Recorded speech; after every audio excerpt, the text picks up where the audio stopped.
આજે આપણા પોડકાસ્ટમાં એક એવા ગેસ્ટને અમે લઈને આવ્યા છીએ. પેલું કહેવાય ને કે ઘરની અંદર કોઈ શુભ પ્રસંગ હોય તો સૌથી પહેલા ગણપતિજી એટલે કે વિઘ્નહર્તાનું આહવાન કરવામાં આવે છે. તો જ્યારે ગુજરાતી ફિલ્મની અંદર જ્યારે ફિલ્મની શરૂઆત થાય ને ત્યારે ગણપતિજી એટલે કે બ્લો હોર્ન મીડિયાનું આહવાન કરવામાં આવે છે.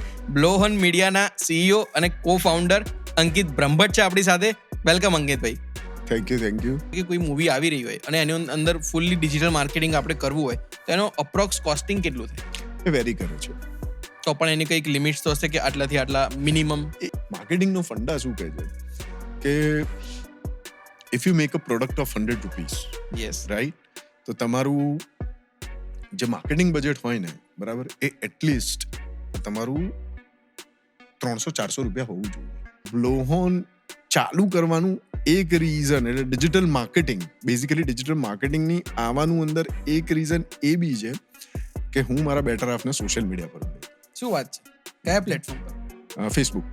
વાહ. તો Facebook is like the platform like કે જે મારા લગ્નના સક્સેસફુલી આટલા વર્ષો હવે કાઢી શકાય. આગળ જઈને તમને કોઈ સામેથી એક્ટિંગ કરવા માટે અપ્રોચ કરે તો તમે કરશો acting?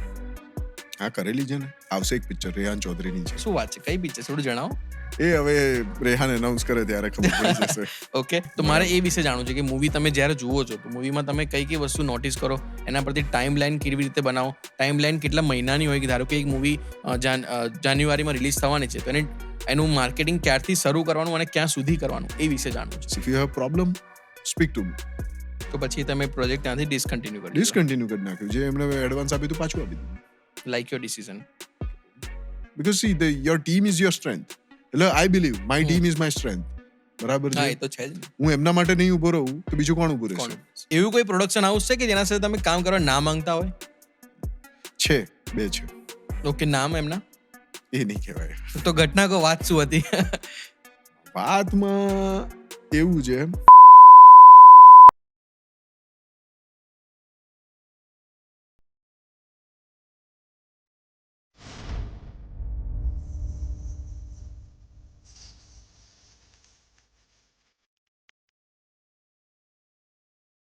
So hello everyone, welcome to the 8th episode of the Dhawal Rahul Show in association with TuneWave Studios. આજે આપણા પોડકાસ્ટમાં એક એવા ગેસ્ટને અમે લઈને આવ્યા છીએ. પેલું કહેવાય ને કે ઘરની અંદર કોઈ શુભ પ્રસંગ હોય તો સૌથી પહેલા ગણપતિજી એટલે કે વિઘ્નહર્તાનું આહવાન કરવામાં આવે છે. તો જ્યારે ગુજરાતી ફિલ્મની અંદર જ્યારે ફિલ્મની શરૂઆત થાય ને ત્યારે ગણપતિજી એટલે કે બ્લો હોર્ન મીડિયાનું આહવાન કરવામાં આવે છે. બ્લો હોર્ન મીડિયાના CEO અને કો ફાઉન્ડર અંકિત બ્રહ્મભટ્ટ છે આપણી સાથે. વેલકમ અંકિતભાઈ. Thank you. બહુ મોટી તમે ઉપમા આપી દીધી. અંકિતભાઈનું કામ 100+ મૂવીઝની અંદર આપણે છે ને જ્યારે મૂવી શરૂ થાય ને ત્યારે આપણે ઉપર લખેલું જોઈએ છે જે તમે અત્યારે સ્ક્રીન પર જોઈ રહ્યા છો કે ડિજિટલ માર્કેટેડ અથવા તો digital marketing by blow horn media. તો હવે બ્લો હોર્ન મીડિયા એમનું કામ શું છે, મૂવીની અંદર એમનો રોલ શું છે, દરેક વિષય પર વિગતમાં વાત કરીશું. અંત સુધી જોડાતા રહેજો. અંકિતભાઈ, મારો પહેલો સવાલ તમને એ છે કે કોણ છે અંકિત બ્રહ્મભટ્ટ?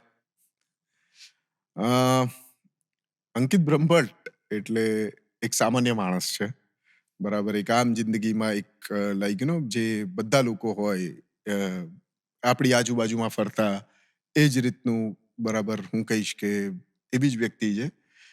જેમ દરેક માણસના સપનાઓ હોય, બરાબર, એવા મારા બી સપનાઓ છે, મારા બી સપનાઓ હતા. અને ધીમે ધીમે બસ લાઈક સમય સંજોગોની જેમ એ આગળ વધતા પહોંચ્યા છે. તો એક સ્મોલ ડેફિનેશન જો તમે એમ પૂછવા એટલે એ તમે જાણવા માંગતા હોય કે અંકિત બ્રહ્મભટ્ટ એટલે કોણ, તો અંકિત બ્રહ્મભટ્ટ એટલે એક કોમન મેન. તો તમારી જર્ની વિશે અમને જણાવો. સી, મારી journey, professional journey like start થઈ 2007ની અંદર. By profession I am an IT engineer, બરાબર. પણ કોડિંગ અને પ્રોગ્રામિંગમાં આપણે એટલા મહારત નહોતા અને નથી. એ તો લાઈક મેં મારી કરિયરની શરૂઆત કરી સેલ્સ અને માર્કેટિંગથી. મેં સૌથી પહેલાં પ્રોડક્ટ સેલ્સ કર્યું, દેન સર્વિસ સેલ્સની અંદર ગયો. અગેન લાઈક હું સર્વિસ સેલ્સમાં આવ્યો અને એના પછી લાઈક એન્ટરપ્રાઇઝ એપ્લિકેશન્સ જે કહેવાય કે અત્યારના જમાનામાં આપણે ERP જે કહીએ છીએ, યસ, બરાબર છે, તો એ બી વેચ્યું છે. એટલે બેઝિકલી તમે કહો કે એક હાર્ડ કોર સેલ્સ પ્રોફેશનલ રહી ચૂક્યો છું before starting blow horn media. Okay. Blow horn media નામ તમે કેવી રીતે પસંદ કર્યું? See basically it was time of 2012, 2011-12ની વાત હતી, when like I was already મારી નોકરી જોબ ચાલુ હતી અને મારા જે પાર્ટનર્સ છે એમની સાથે લાઈક દે આર કોલેજના ફ્રેન્ડ્સ છે અને we wanted to start something hour on. તો લાઈક કે ભાઈ શું કરીએ. સો એ સમયની અંદર ડિજિટલ માર્કેટિંગ લાઈક એક હતું કે ભાઈ આ એક છે એરિયા કે જ્યાં આપણે ચાલુ કરી તમે શકાય. 2011 ની વાત કરી રહ્યા છો. યસ, હું 2011ની વાત કરી રહ્યો છું. આજથી ઓલમોસ્ટ 14 વર્ષ પહેલાની વાત. ઓકે. તો લાઈક અમારે અમારું પોતાનું કંઈક ચાલુ કરવું હતું. સો લાઈક કે શું હોઈ શકે કંપનીનું નામ. સો સૌથી પહેલું like we came up with the name of Media Masala okay. અને એની ટેગલાઇન રાખી સ્પાઇસ અપ યોર બ્રાન્ડ. પણ પછી જ્યારે એટલે એ વખતમાં કેવું હતું કે તમારે કોઈ બી કંપની ચાલુ કરતા, કંપની ફોર્મ કરતા પહેલા સૌથી પહેલી જરૂર છે કે ભાઈ એનું ડોમેન નેમ અવેલેબલ છે કે નહીં. રાઈટ. બરાબર. એટલે ચેક કર્યું તો મીડિયા મસાલા નહોતું અવેલેબલ. વન ડે હું ને મારા જે અત્યારના કો ફાઉન્ડર્સ જે છે બરાબર, તો અમે લોકો અમદાવાદની અંદર જ જઈ રહ્યા હતા અને ટ્રકની પાછળ અમે વાંચ્યું બ્લો હોર્ન. તો ત્યાં અચાનક જ લાઈક ક્લિક થયું કે મારા પાર્ટનરે જ મને કીધું કે why don't we have a name of blow horn media, કે આપણે ડિજિટલનું એ છે જ ને એ બધી વસ્તુ. કીધું સરસ આઈડિયા છે, લેટ્સ ચેક ધી તો તરત જ અમે ચેક કર્યું કે ભાઈ ડોમેન નેમ અવેલેબલ છે કે નહીં, અને Blow horn Media was available. Okay. So ત્યાં એ ક્લિક થઈ ગયું કે નામ. હવે પછી આવ્યું કે ભાઈ ટેગલાઇન શું રહેવી જોઈએ. બરાબર, બ્લો હોર્ન મીડિયા તો કંપનીનું નામ છે, તો તમે એનું ટેગલાઇન શું લાવશો. તો તરત જ એ ઓન ધ મોમેન્ટરી લાઈક એ ક્લિક થઈ ગયું કે we should have the our tagline બરાબર, honking your brand. Right. So that's how like in the year of 2013 Blow Horn મીડિયાની શરૂઆત થઈ. ક્યાં બાત હે. બ્લો હોર્ન મીડિયાની જ્યારે શરૂઆત થઈ, એના શરૂઆત થયા પછી પહેલો પ્રોજેક્ટ ક્યારે મળ્યો, અને એ મૂવીનો હતો કે બીજો કોઈ હતો? એ એકચ્યુઅલી પહેલો પ્રોજેક્ટ અમારો કોર્પોરેટ હતો. ઓકે. કોર્પોરેટનો પ્રોજેક્ટ હતો. જે મારી લાસ્ટ કંપની જ્યાં હું જોબ કરતો હતો એમણે જ લાઈક આઈ ટોલ્ડ ધેમ કે ભાઈ હવે હું મારું સમથિંગ પોતાનું ચાલુ કરી રહ્યો છું. બરાબર. તો લાઈક દે ગેવ એન ઓપોર્ચ્યુનિટી કે તમે એક કામ કરો ને તો આપણે જોડે. તો પહેલો project A along with that the first client we had it what officially first client we had that was a tiffin wala, okay. કે જેનું સોશિયલ મીડિયાનું આખું હતું. ચેતન આનંદ કરીને હતા. તો that was hour first client. અને તરત જ બીજું અમારી જોડે આવ્યો સ્કાયવર્ડ ટેકનો કરીને, જ્યાં હું જોબ કરી રહ્યો હતો અર્લિયર. સો એમનો પ્રોજેક્ટ ચાલુ થયો, આખી વેબસાઇટ રીડિઝાઇનિંગનો પ્રોજેક્ટ હતો એ. જોબમાંથી તમે સ્ટાર્ટઅપ તરફ આવ્યા તો ફાઇનાન્શિયલી મેનેજ થઈ ગયું કે પછી કોઈ એમાં ડિફિકલ્ટીસ આવી હતી? કેવી સિચ્યુએશન હતી એ વખતે? એકચ્યુઅલી સિચ્યુએશન કેવી હતી, જેન્યુઅનલી કહું તો બહુ જ like I am an accidental entrepreneur. Okay. હું એ રીતે કહીશ. વસ્તુમાં એવી હતી કે ભાઈ ફ્રેન્ડ્સ બધા કહેતા હતા કે ભાઈ પોતાનું ચાલુ કરીએ. બરાબર છે. લાસ્ટ જોબમાં છોડવાનું આપણે નક્કી કરી નાખ્યું હતું. સો મારી જોડે ત્યાં એ વખતે 3 ઓપ્શન્સ હતા કે હું 3 વસ્તુની અંદર જઈ શકું. એક કે હું પ્રોફેશનલી જ એટલે કન્ટિન્યુ જોબ જ રાખું. બરાબર છે. કે જેની અંદર હું કોઈ બી આઈટી કંપની કે જોબ બેઝિકલી કરું. સેલ્સ અને માર્કેટિંગ મારો ફોર્ટે હતો. સો કે એ વસ્તુની અંદર કરું. સેકન્ડ લાઈક કે મને એક એન્ટરટેનમેન્ટનો એક ચસ્કો હતો. બરાબર. અને લોકોને નથી ખબર પણ મારું થિયેટરનું બેકગ્રાઉન્ડ છે. મેં થિયેટર્સ કરેલા છે. સો હું એ બાજુની અંદર હું કરું. અને થર્ડ મારી જોડે એક ઓપ્શન એવું હતું કે ભાઈ લાઈક કે સિવિલ સર્વિસીસ બાજુ જવું, કે સિવિલ સર્વિસીસની અંદર હું મારું કરિયર બિલ્ડ કરું.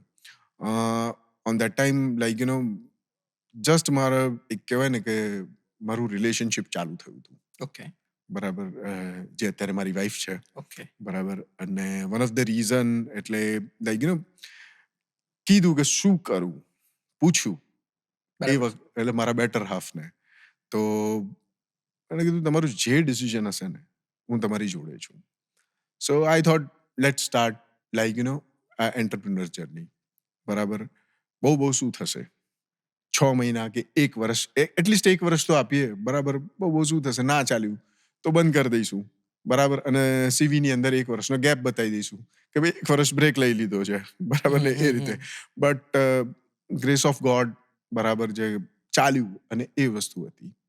અને હા, બ્લોહોન ચાલુ કરવાનું એક રીઝન એટલે ડિજિટલ માર્કેટિંગ, બેઝિકલી ડિજિટલ માર્કેટિંગની આવવાનું અંદર એક રીઝન એ બી છે કે હું મારા બેટર હાફને સોશિયલ મીડિયા પર મળ્યો શું વાત છે? કયા પ્લેટફોર્મ પર? હતો, ફેસબુક.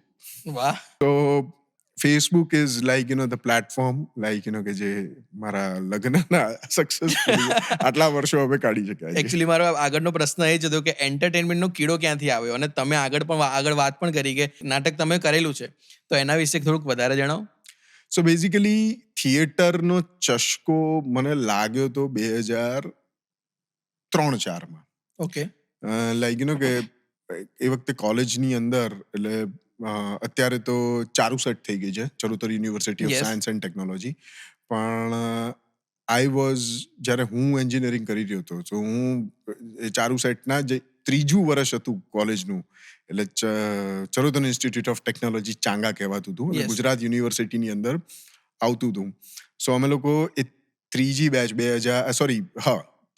2002ની બેચનું હું છું, કે જેમાં એડમિશન લીધું હતું અને પંચવર્ષીય યોજનામાં એન્જિનિયરિંગ પૂરું કર્યું છે.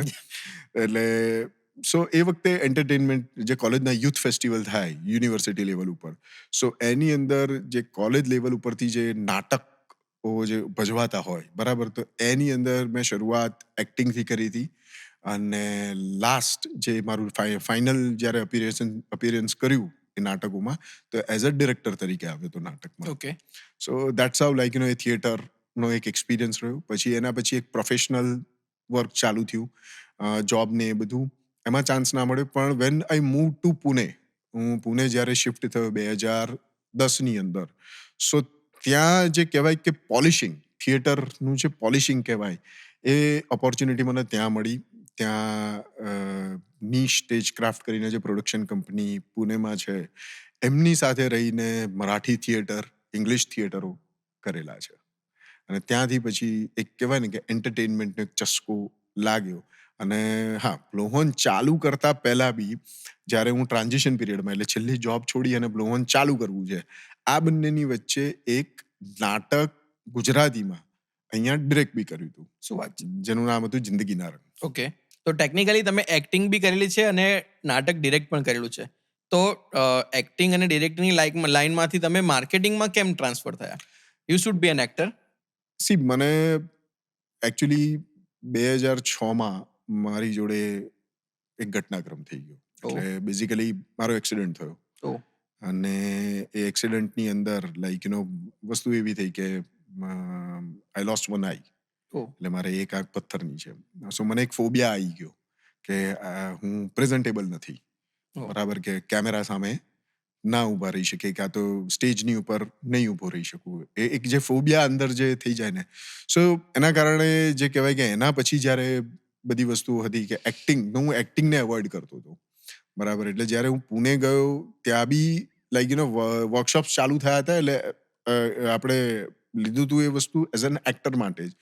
પણ ત્યાં સમહાવ અંદરથી એક વસ્તુ હતી કે નહીં, એક્ટિંગ નહીં થાય, બરાબર. કારણ કે એક કોમ્પ્લેક્સિટી, લાઈક એક પ્રેઝન્ટેબલ નથી, એ રીતનો એક ફિયર હતો. સો જે એ વખત જે મારા સર હતા ત્યાં, એમને મેં કીધું કે સર, મેરે સે એક્ટિંગ નહીં હોગા, I can't do the act. તો લાઈક બોલે કે પૂછ્યું એમણે કે કેમ, આવું શાના માટે? મેં કીધું આ કોમ્પ્લેક્સ છે. તો કે વાય ડોન્ટ યુ લાઈક કે તો તું પ્રોડક્શન કર, તું ડિરેક્શનની અંદર આવી, બરાબર છે, assist me in to the direction side. બરાબર છે. અને બસ એ ત્યાં સ્વિચ ઇન કર્યું, બરાબર છે, કે એમને ડાયરેક્શનમાં આસિસ્ટ કરવા માંડ્યું, પ્રોડક્શનમાં આસિસ્ટ કરવા માંડ્યા. અને એક્સપિરિયન્સ લાઈક 2012ની અંદર લાઈક અહીંયા જ્યારે ગુજરાતી નાટકે જે થયું, તો એ મને કામમાં લાગ્યો. Okay. I am sorry for my this question, but તમે કીધું કે એક્સિડન્ટમાં તમે તમારી આંખ ગુમાવી, તો તમે જણાવી શકો શું હતો એક્સિડન્ટ? એક્સિડન્ટ એટલે લાઈક બાઇકનો એક્સિડન્ટ થયો હતો. Okay. લાઈક ચાંગાથી એટલે હોસ્ટેલથી બેઝિકલી વિદ્યાનગર જઈ રહ્યો હતો. મારું જે એ વખતનું મારું બાઇક હતું, જે મેં પોતે બોટ કરેલું હતું, કરિઝમા, તો એ સર્વિસમાં આપી હતું ને મારી જોડે મારા ફ્રેન્ડનું બાઇક હતું, તો એ મારે આપી અને મારું બાઇક લેવાનું હતું. અને એ દિવસે મને બહુ જ સારી રીતે યાદ છે કે 36 ચાઇનાટાઉન પિક્ચર રિલીઝ થયું હતું. ઓહ, તો પ્રોગ્રામ એવો હતો કે ભાઈ બાઇક લઈ અને હોસ્ટેલના ફ્રેન્ડ્સની સાથે પિક્ચર જોવા જવાનું છે. વડતાલથી આગળ નીકળીને જોડ પહોંચ્યા ને ત્યાં આગળ એક બાઇકવાળા ભાઈ ઊભા હતા. એમણે યુ ટર્ન માર્યો અને ડિસ્ક બ્રેક વાગી ગઈ. અને એ જે મારી જોડે જે બાઇક હતું એ જૂનું જે પલ્સર આવતું ને ગોળ લાઇટ યસ, વાળું યસ. એ હતું. તો એમાં પ્રોબ્લેમ એવો હતો કે ભાઈ એમાં ડિસ્ક બ્રેક મારો ને તો ટાયર લોક થઈ જાય. અને મને કરિશ્માની આદત હતી કે ડિસ્ક બ્રેક મારવાની એટલે બંને બ્રેક મારવાની. તો એ વાગી ગઈ તો ટાયર લોક થઈ ગયું. ચશ્મા પહેર્યા હતા, હેલ્મેટ પહેર્યું નતું, ગોગલ્સ પહેર્યા હતા. તો ફેસ ઇન્જરી આખી થઈ. અરે બાપરે, સોરી ફોર ધેટ. તો એ એક્સિડન્ટનો તમારી લાઈફ પર શું ઇમ્પેક્ટ આવ્યો અને તમે એમાંથી કેવી રીતે ઓવરકમ કર્યું? સી એક્સિડન્ટનો ઇમ્પેક્ટ તો ઘણો બધો આવ્યો. કારણ કે જ્યારે તમે 20-21 વર્ષની ઉંમર હોય અને તમારા સપનાઓ બધા છે ને આમ હાઈ ઉપર હોય, તમે દુનિયા જીતી લેવા માંગતા હોય, આવા તમારા સપનાઓ હોય. સો મારું બી એ વખતે સપનું હતું જે લાઈક જે કોલેજના ફર્સ્ટ યરથી આઈ વોઝ પરસ્યુઇંગ કે I wanted to be an IPS officer. Oh. હવે એક્સિડન્ટ થઈ ગયો, બરાબર, આંખ નથી. So you are not eligible for arm forces. So એ જે કહેવાય કે સૌથી મોટું ડ્રીમ જે પ્રયત્ન કર્યા પહેલા તૂટી ગયું, એનું દુઃખ બહુ હતું. તો એ વખતે તમે તમારે કેવી રીતે ઓવરકમ કર્યા? તમે તમારા મનને કેવી રીતે મનાવ્યું? મનને મનાવવું એના કરતા વસ્તુ એવી થઈ કે બધા ડોટ્સ બધા કનેક્ટ થતા હોય છે જીવનમાં. સો ઘટનાક્રમ એવો થયો કે વેન આઈ ગોટ ટુ નો કે મારી એક આંખ હવે આજીવન નથી, દેર ઇઝ અ નો પોસિબિલિટી, બરાબર. સો એ વસ્તુની અંદર હું એક જ વખત રડ્યો એ, અને બહુ જ સારી રીતે રડ્યો હતો. અને ત્યારે એક સેન્ટેન્સ મેં બનાવ્યું જે આજે બી હું મારું બ્રહ્મ વાક્ય તરીકે એને યુઝ કરી રહ્યો છું. અને 3 વર્ષ પહેલા સુધી મારી જોડે મારું એ બાઇક હતું જ, કરિશ્મા રાખેલું જ હતું.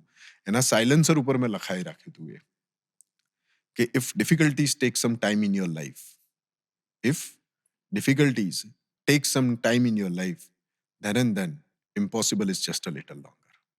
ક્યાં વાત હે. એટલે એ રીતે ઓવરકમ થયું, બરાબર છે. અને પછી તો કેવું છે કે રેસ્ટ ઓફ ઇઝ કે કર્મ કરતા જાઓ, ફળ એની જાતે મળતું જશે. શરૂઆત થોડીક અઘરી હતી, બરાબર છે, બધી જ રીતે. એટલે બેઝિકલી તમને એક ઇન્ફિનિટી કોમ્પ્લેક્સ બી હોય, તમારો મજાક બી બને, Yes. બરાબર છે, કે લોકો, બરાબર, તમારે જે ફ્રેન્ડ્સ તો ચલો ઠીક છે, પણ જે કહેવાય ને કે સો કોલ્ડ ફ્રેન્ડ્સ પણ ફ્રેન્ડ્સ ના હોય, અનહિતેચ્છુ લોકો. એવા ફ્રેન્ડ્સ હતા તમારે? હા, ઘણા બધા. કારણ કે I was one of the you can say that હું તોફાની નહોતો કોલેજની અંદર, ઓકે. પણ એક ઓરા હતો આપણો, રાઈટ. કે એક હતી વસ્તુ, બરાબર, કે ભાઈ આમની જોડે માથાકૂટ નહીં કરવાની, એ હતું. અને એના કારણે ઘણા બધા કે હવે આમ પ્રોફેસર્સનું બી હતું, બરાબર. આઈ થેન્ક્સ ધોઝ પ્રોફેસર્સ કે જેમણે મને એ વખતે એમ કીધું કે ભાઈ તને નોકરી કોઈ આપે ને, બરાબર, એટલે નોકરી કરતા મને થેન્ક્સ ટુ ધોઝ પ્રોફેસર કે જેમણે એ ત્યાં સુદ્ધા મને કહી દીધું કે તું એક્સિડન્ટમાં તારી આંખ કેમ ગઈ, એના કરતા તો કે તું મરી ગયો હોત ને તો સારું. અરે બાપ. આ લેવલના કે તમે 20-21 વર્ષે તમે સાંભળ્યા, બરાબર છે. I thanks to that professor. You want to take their name? હા, નીરવ શાહ, ઓકે. મારા કોલેજના હું થેન્ક યુ નીરવ સર કે તમે મને એ વખતે જે વસ્તુઓ કીધી હતી, બરાબર, એના કારણે મને એમણે કીધું હતું કે તને કોઈ નોકરી આપે ને તું, બરાબર, તો હું આમ મારે પ્રોફેસરી છોડી દેવી. પણ થેન્ક્સ, તમે મને કીધું, મને મોટિવેશનલ મળ્યું, અને મોટિવેશનના કારણે આજે આપણે અત્યારે તમારે એમને કોઈ મેસેજ આપવો હોય તો? Thanks, that's it, that's the message. That's the message, બરાબર. આઈ એમ નોટ ધ ગાય કે જે ગ્રજીસ લઈને ચાલતો હોય. મને કહેવાય કે આનું આવું કરી નાખું, આનું તેવું કરી નાખું, એ ગ્રજીસ આપણે છે જ નહીં ભાઈ, બરાબર. તો તમે એવા તો કેવા સ્ટુડન્ટ હતા કે એમણે આ શબ્દોમાં પ્રયોગ કર્યો, આ વાક્ય તમને કીધું? એમાં કેવું હતું કે અમુક વખતે કેવું હોય કે તમારે છે ને ટ્યુનિંગ સેટ જ ના થાય, રાઈટ. બરાબર. હવે મારો ફર્સ્ટ યરનો ઇન્સિડન્ટ હતો. હવે 2002ની સાલમાં તમે કે આ ઇન્ટરનેટ નવું આવ્યું હતું કોલેજની અંદર, એક લાઈક પેલી ઇન્ટરનેટ લેબ હતી. એ સાહેબ બી નવા આયા હશે અને ખબર એટલે એ વખતના ટાઈમમાં તમને ખબર ના પડે કે આ સર છે અને આ સ્ટુડન્ટ છે. એ બી કંઈક પાસ આઉટ થઈને તરત જ એમણે જોઈનિંગ કર્યું હશે ઓકે. અને આપણે તો ફર્સ્ટ યરના સ્ટુડન્ટ. તો એ ઈમેલ ચેક કરતા હતા અને એ વખતે યાહુ વોઝ ઓન બૂમ, ઓકે. બરાબર. તો આપણે બી બેસી ગયા અને આપણે બી મેલ ચેક કર્યું. તો મને કે મેલ ચેક કર્યું, મેસેન્જર ચાલુ કર્યા. એ બી મારી બાજુમાં જ બેસીને કરી રહ્યા હતા અને મેં બી કર્યું. તો કે બંધ કરી દે. મેં કીધું કેમ? તો અહીંયા અલાઉડ નથી મેલ ચેક કરવા. મેં કીધું તમે તો મેં કીધું ફોર્મલ પહેરો હતો, એમણે ફોર્મલ પહેર્યું હતું એટલે આપણે કીધું કે તમે તો કરો જ છો ને. તો કે હું પ્રોફેસર છું. મેં કીધું પ્રોફેસર હોય તો શું છે? કારણ કે વાઇબ જ અલગ છે.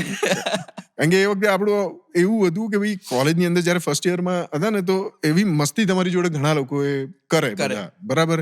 કે પ્રોફેસરના નામ પર તમને પેલું દબાવવાનો ટ્રાય કરે અને મારી જોડે આગળ એક બે વખત જયારે શરૂઆત કરીને તરત જ એન્જિનિયરિંગમાં ગયો ત્યારે એક બે વખત આ ઘટનાક્રમ થઈ હતી. અને પ્રેન્ક હતો બેઝિકલી, બરાબર. સિનિયર્સ દ્વારા કરવામાં આવેલો પ્રેન્ક હતો. એટલે મેં કીધું હશે હવે છોડ ને. એટલે આપણે તો એ રીતનું, મેં કીધું પ્રોફેસર હોય તું તાર ઘેર. અને બીજું આપણે લોકલ હતા બરાબર છે. હા, એ તો કારણ છે. કે મારું વતન નડિયાદ થાય, બરાબર. ચાંગા ભણવાનું, હોસ્ટેલમાં રહેવાનું અને મારા જે રિલેટિવ્સ હતા એ બી કોલેજમાં મારા સિનિયર હતા. એટલે થોડોક એક જે કહેવાય ને, કદાચ તને તો ખ્યાલ જ છે તું નડિયાદથી છું, બરાબર, કે નડિયાદના રાવ. એટલે એક થોડુંક આપણું હતું એ બધી વસ્તુ. એટલે આપણે કીધું કે હશે, ચલ છોડ ભાઈ સાઈડમાં, એમ કરીને પતીને આપણે તો નીકળ્યા. ને તરત જ નેક્સ્ટ ક્લાસ આવ્યો, પહેલો જ ક્લાસ, અને એ જ ભાઈ એઝ અ પ્રોફેસર તરીકે આવ્યા. મેં કીધું ગયા 4 વર્ષ 5 વર્ષ દરેક, કારણ કે આઈટીમાં હોય ને આઈટીના જ પ્રોફેસર હતા એટલે ક્યાંક ને ક્યાંક આવે દરેક સેમિસ્ટરની અંદર એમને ક્યાંક ને ક્યાંક સબ્જેક્ટ રહેતો હતો. સો એક એવું હતું કે ભાઈ ઠીક છે એમનું. હા, આપણે બકાયદા ઇજ્જતથી એમના લેક્ચર ભર્યા બી નથી. મેં કીધું ભર્યા છે એમ કે છે. ના નથી ભર્યા. નથી, ખાલી ખોટું શું કરવા લોડ લેવાનો. કોલેજ પછી ક્યારે મળવાનું થયું એમને? ના, અનફોર્ચ્યુનેટલી કોલેજ પૂરી થયા પછી like I guess he left it. અને છેલ્લા ઘણા વર્ષોથી તો છે જ નહીં. એટલે મતલબ મેં એમને કોઈ દિવસ મારા કોઈ કોન્ટેક્ટમાં નથી મળ્યા હજુ સુધી. હા, કોલેજના જૂના પ્રોફેસર્સ જે એક બે છે હજુ બી વાત થાય એમની જોડે, પણ એમની સાથે નથી. અને એમના થ્રુ મેં મેસેજ કન્વે કરાવડાવી દીધો હતો કે સર થેન્ક યુ કહી દેજો. કોલેજના ફ્રેન્ડ્સ અત્યારે કનેક્ટેડ છે બધા? ઓછા, બહુ જ ઓછા. ઓકે. ફ્રેન્ડ્સ વિશે તમારી વ્યાખ્યા શું છે તમારા જીવનમાં? તમારા માટે ફ્રેન્ડ્સ એટલે શું છે? મારા માટે ફ્રેન્ડ્સ એટલે કેવું છે કે ભાઈ મિત્ર એવો શોધવો જે ઢાળ સરીખો હોય, સુખમાં પાછળ પડી રહે અને દુઃખમાં આગળ હોય.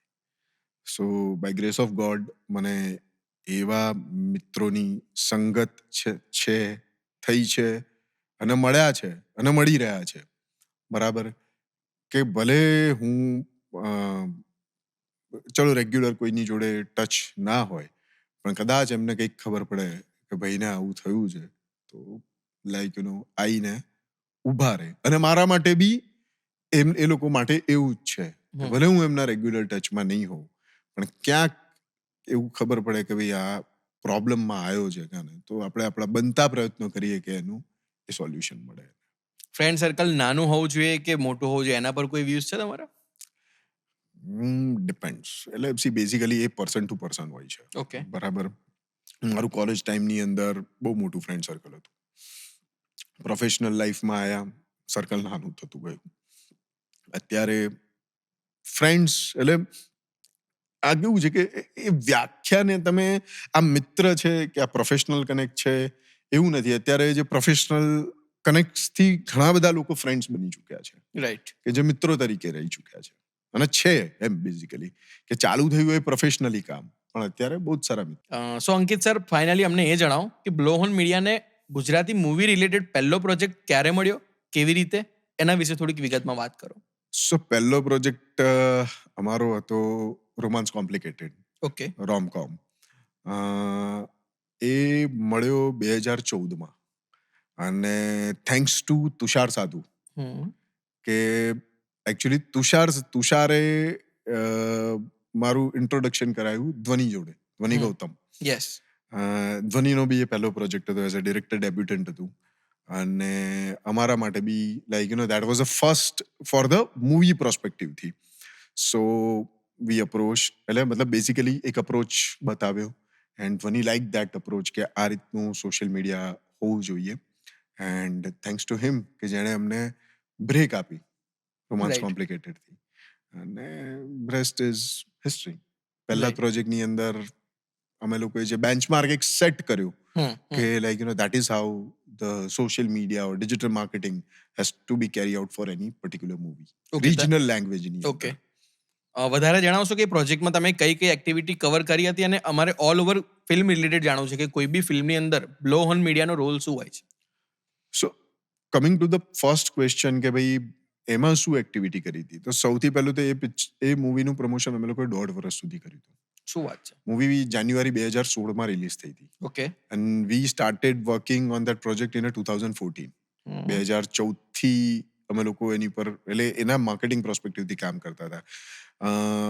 લાઈક મૂવીના ઘણા બધા જે કહેવાય કે પેલા પ્રોસ્પેક્ટિવથી જોયા કે ભાઈ આ મૂવી સાની ઉપર છે, તો એક રોમાન્ટિક એંગલ હતો. તો એમાં અલગ અલગ બધા પેરામીટર્સ લઈને આવ્યા, બરાબર છે, અને એ લોકોને બતાવ્યા. ટીઝરનું પ્લાનિંગ કર્યું, બરાબર, ફર્સ્ટ સોંગ એનું પ્લાન કર્યું, અને એ બંને વસ્તુઓ એ થોડીક એડવાન્સ લેવલની ઉપર કરી, એટલે ઘણા વહેલા કરી, જેનાથી માર્કેટમાં એક પ્રોપર લેવલનો બઝ શું કહેવાય કે એનો બિલ્ડઅપ થયું. દર્શન રાવલનું પહેલું સોંગ હતું પહેલા વરસાદની, યસ. બરાબર. તો that like that was the first I think Gujarati movie on that Gujarati movie song on that time કે which got cross the 1 million views. So like proper વેથી ઓડિયન્સ પ્રોફાઇલિંગ કેમ્પેન્સ એ રીતના સેટ કર્યા, બરાબર છે. યુટ્યુબની ઉપર કેમ્પેન્સ ચલાયા, ફેસબુકની ઉપર કેમ્પેન ચલાયા, ઇન્સ્ટાગ્રામ એ વખતે એટલું બધું એક્ટિવ નહોતા યુઝ કરતા, so people were not using. So એ રીતનું આખા બધા ડોટ્સ કનેક્ટ કરવાના ચાલુ કર્યા. That was the first movie કે જેને અમે લોકો વિકીપીડિયાની ઉપર એડવાન્સમાં લઈને આવ્યા, બરાબર છે.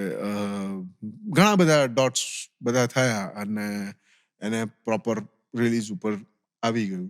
And then later on rest is like કે એ ઓડિયન્સની ઉપર એ બધી વસ્તુ જતું હોય છે.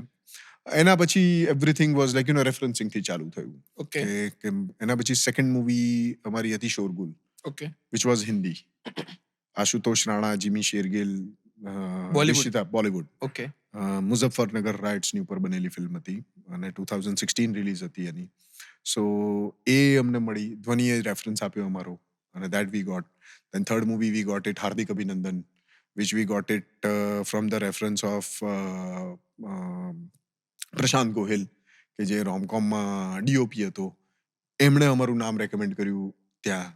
અને પછી એ રીતે લાઈક વન બાય વન કારવા બનતો ગયો. હમ તો ચલતે ગઈ કારવા બનતા ગયા. હા. રાઈટ. બીજો સવાલ સર એ હતો કે ગુજરાતી મૂવીની અંદર જ્યારથી મૂવી શરૂ થાય ત્યાંથી લઈ અને એન્ડ સુધી બ્લો ઓન મીડિયાનો શું શું રોલ હોય છે.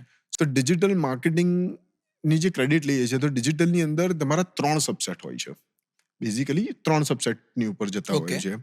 એક સબસેટ છે કે તમારું સોશિયલ મીડિયા માર્કેટિંગ, બીજું છે તમારું પરફોર્મન્સ માર્કેટિંગ, ઓકે. અને ત્રીજું છે તમારું ગોરિલા માર્કેટિંગ.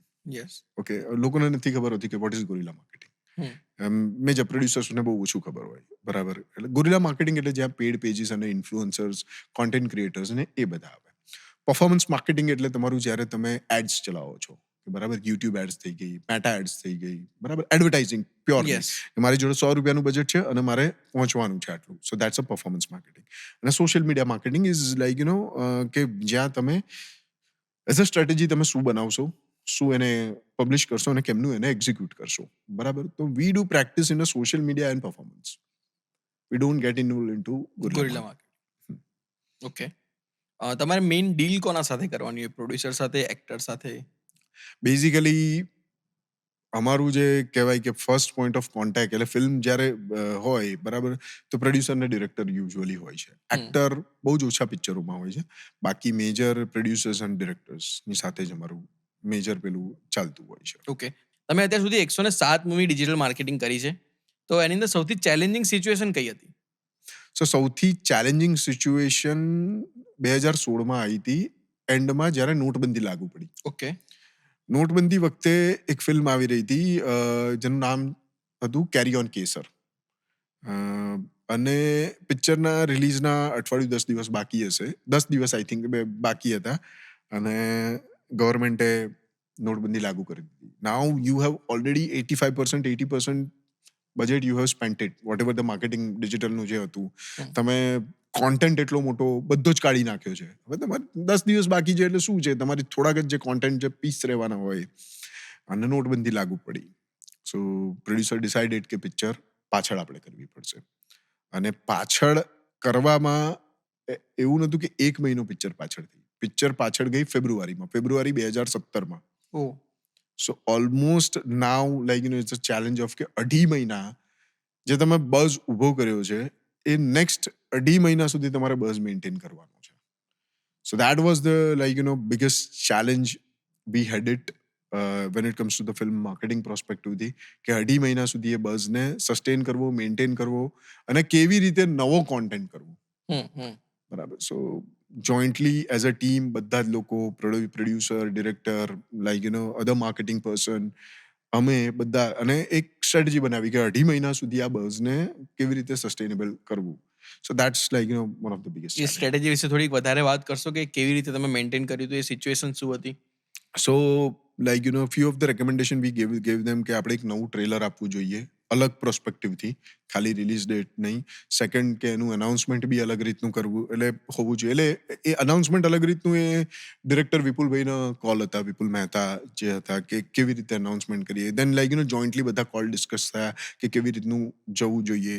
અમે બી કીધું કે sir, we have sum new approach. બરાબર, નવા અપ્રોચથી આપણે નવા માસ્ટર કોન્ટેન્ટ જોઈશે, તો નવા માસ્ટર કોન્ટેન્ટ બનાવડાયા. બીટીએસને અલગ રીતે અમે લોકો લઈને આવ્યા. બરાબર છે. સો દેટ વોઝ ધી એક પેરેલલ એને ઊભું કર્યું હતું. ઓકે. આઈ થિંક મને જ્યાં સુધી ખ્યાલ છે ત્યાં સુધી કોઈ પણ મૂવીનો પ્રોજેક્ટ આવે તો એમાં તમે મતલબ જે પણ ડિજિટલ એજન્સી હોય, માર્કેટિંગ એજન્સી હોય, એ આખું મૂવી જોવે અને પછી એના પછી ટાઈમ લાઈન બનાવે, એ રીતે હોય છે? એટલે બેઝિકલી અમારી પ્રેક્ટિસ એવી છે. ઓકે. તો મારે એ વિશે જાણવું છે કે મૂવી તમે જ્યારે જુઓ છો તો મૂવીમાં તમે કઈ કઈ વસ્તુ નોટિસ કરો, એના પરથી ટાઈમ લાઈન કેવી રીતે બનાવો, ટાઈમ લાઈન કેટલા મહિનાની હોય, કે ધારો કે એક મૂવી જાન્યુઆરીમાં રિલીઝ થવાની છે, તો એનું માર્કેટિંગ ક્યારથી શરૂ કરવાનું અને ક્યાં સુધી કરવાનું, એ વિશે જાણવું છે. સી, એ ડિપેન્ડ કરે છે કોન્ટેન્ટ ટુ કોન્ટેન્ટ, એટલે ફિલ્મ ટુ ફિલ્મ. બરાબર છે. એ કમ્પ્લીટલી ડાયનામિક વસ્તુ છે. ઓકે. બરાબર. એઝ આઈ સેડ કે મેં રોમકોમ જેવી ફિલ્મ હતી જે 1.5 વર્ષ સુધી અમે પ્રમોટ કરી. લાંબા પીરિયડમાં ઘણી બધી ફિલ્મો અમે લોકોએ પ્રમોટ કરેલી છે, જેમ કે કસુંબો. ઓકે. બરાબર. જ્યારે કસુંબોનું પ્રી પ્રોડક્શન ચાલતું હતું ત્યારથી they took us on board. Family circus કરીને એક ફિલ્મ આવી હતી, તો જે સ્ક્રિપ્ટ લેવલ પર પિક્ચર હતી ત્યારથી they have taken us on board. So એક પ્રોડક્શન હાઉસ, એક પ્રોડ્યુસર, એક ડિરેક્ટરનું વિઝન શું છે, એના બેઝિસ ઉપર એ વસ્તુ જાય છે. હા, એટલે 2 ફેઝ હોય છે. એક છે તમારું એગ્રેસિવ માર્કેટિંગ, અને સેકન્ડ છે કે તમે એક સસ્ટેનેબલ બઝ, એક અવેરનેસ ઊભી કરવા માંગો છો, તો એ વસ્તુ છે. હવે એગ્રેસિવ માર્કેટિંગ માટે અમે ફિલ્મ જ્યારે રેડી થઈ જાય, રેડી એટલે ઇન ટર્મ્સ ઓફ કે જ્યારે રફ કટ, એનો ફર્સ્ટ કટ રેડી થાય, સો વી આસ્ક પ્રોડક્શન હાઉસ કે એકવાર ફિલ્મ જોઈએ. અને ફિલ્મ જોવાનું રીઝન એ છે કે ચેલેન્જ, જે સૌથી મોટામાં મોટી ચેલેન્જ જે આજની તારીખમાં અમારા માટે છે, કે what we have done in a 106 film or 107 film, બરાબર, that we cannot do in a 108. હું 108, 9, 10માં એ વસ્તુ નહીં કરી શકું જે હું પાછળ કરી ચૂક્યો છું. ઓકે. સો મારે દરેક, એઝ અ બ્લો હોર્ન, અમારે દરેક ફિલ્મમાં, બરાબર છે, કંઈક નવું લઈને આવવું પડતું હોય છે. અને આ સૌથી મોટામાં મોટી એઝ અ એજન્સી પ્રોસ્પેક્ટિવથી એ ચેલેન્જ છે, અને મજા આવે છે એમાં. કારણ કે દરેક ફિલ્મનો એસેન્સ, દરેક ફિલ્મનું એની વાર્તા, એનો મૂડ, એનો જનર અલગ અલગ વસ્તુઓ હોય છે. તો એ મુજબ જ્યારે તમે કરશો, અને હા, એ લોકોને એવું જ લાગે કે ભાઈ આ તો ખાલી આ જ વસ્તુ કરવાની છે ને. ના, એવું નથી. Even van it comes to the performance segment, બરાબર છે, તો એ દરેક ફિલ્મના જોનર મુજબ, એના એ ઓડિયન્સ મુજબ એ બદલાતું હોય છે. જે એક ઓડિયન્સ, ફોર એક્ઝામ્પલ, જે આ પિક્ચરમાં કામ કરી ગઈ, એ બીજી પિક્ચરમાં કામ નહીં કરે. રાઈટ. કારણ કે ફિલ્મ અલગ છે. બરાબર. એની ઓડિયન્સ અલગ છે, એનો સબ્જેક્ટ અલગ છે. તો આ જે વસ્તુ છે ને, આનું સોલ્યુશન લાવવું એ બહુ શું કહેવાય, ટફેસ્ટ ટાસ્ક હોય છે. અને એ જ વસ્તુ છે કે જે ડિફરન્શિએટ કરે છે અમને બીજા લોકોથી. ઓકે સર, વધારે એ જાણવું છે કે ટાઈમલાઈન જ્યારે તમે બનાવો છો ત્યારે તમે બીજી કઈ કઈ વસ્તુઓનું ધ્યાનમાં રાખીને ટાઈમલાઈન બનાવો છો અને ટાઈમલાઈનમાં શું હોય છે? ટાઈમલાઈન એટલે કેવું છે કે બેઝિકલી એક કેલેન્ડર છે ફિલ્મનું કે Okay. ભાઈ ક્યારે કઈ વસ્તુ રિલીઝ થશે, બરાબર છે. અને એના માટે ઘણી બધી વસ્તુઓ પેરામીટર્સ પર જોવી પડતી હોય છે કે ભાઈ જોડે શું રિલીઝ આવી રહ્યું છે. કારણ કે એવું નથી કે ખાલી ગુજરાતી ફિલ્મ છે. એક ઓડિયન્સ માટે તો હિન્દી ફિલ્મ બી છે, ઇંગ્લિશ ફિલ્મ બી છે, સાઉથની ડબ ફિલ્મ બી છે, ગુજરાતી ફિલ્મ બી છે, બરાબર. So you as a agency we have to look over everything. અમારે બધી વસ્તુઓ જોવી પડે કે ઓકે આ વસ્તુ આની કદાચ આવી શકે છે, બરાબર. તો એ ડિઝાઇન એ રીતનું એનું રાખવું પડતું હોય છે કે ક્યાંય કોઈ કોન્ફ્લિક્ટ ના થાય અને કોઈ દબાય નહીં. મતલબ લોજિકલી તમારી જ્યારે ફિલ્મ આવી રહી હોય, તમે જે ફિલ્મ સાથે એસોસિએટેડ છો એ ફિલ્મ આવી રહી હોય, તો બીજી આજુબાજુમાં કઈ ફિલ્મ આવી રહી છે ને એ બધું જોવાનું હોય છે, એ રાઈટ? બધું જોઈ, બરાબર છે, શું ઘટનાક્રમો થઈ રહ્યા છે, શું વસ્તુ છે, બરાબર. ફોર એક્ઝામ્પલ જેમ કે વર્લ્ડ કપ ચાલતો હોય, બરાબર, તો ઇન્ડિયા પાકિસ્તાનની મેચ હોય તો વી મેક શ્યોર કે એ દિવસે ટ્રેલર રિલીઝ ના ના કરાય. કરાય, ના મળે ઓડિયન્સ. બરાબર છે. સો એ દિવસે અનાઉન્સમેન્ટ બી ના કરાય. ઓકે. Right. હવે જેમ કે ફોર એક્ઝામ્પલ કોઈ દેશભક્તિની ઉપર ફિલ્મ છે, બરાબર, તો 26મી January is the right date to announce the film, okay. કે 15મી August is the right date to announce the film, બરાબર. એટલે આ બધી વસ્તુઓ તમારે જોવી પડે કે ભાઈ આ ફિલ્મનો સબ્જેક્ટ, આ જોનર કોની જોડે મેચ થાય છે અને કેવી રીતનું એને લઈ જઈશું. બરાબર છે.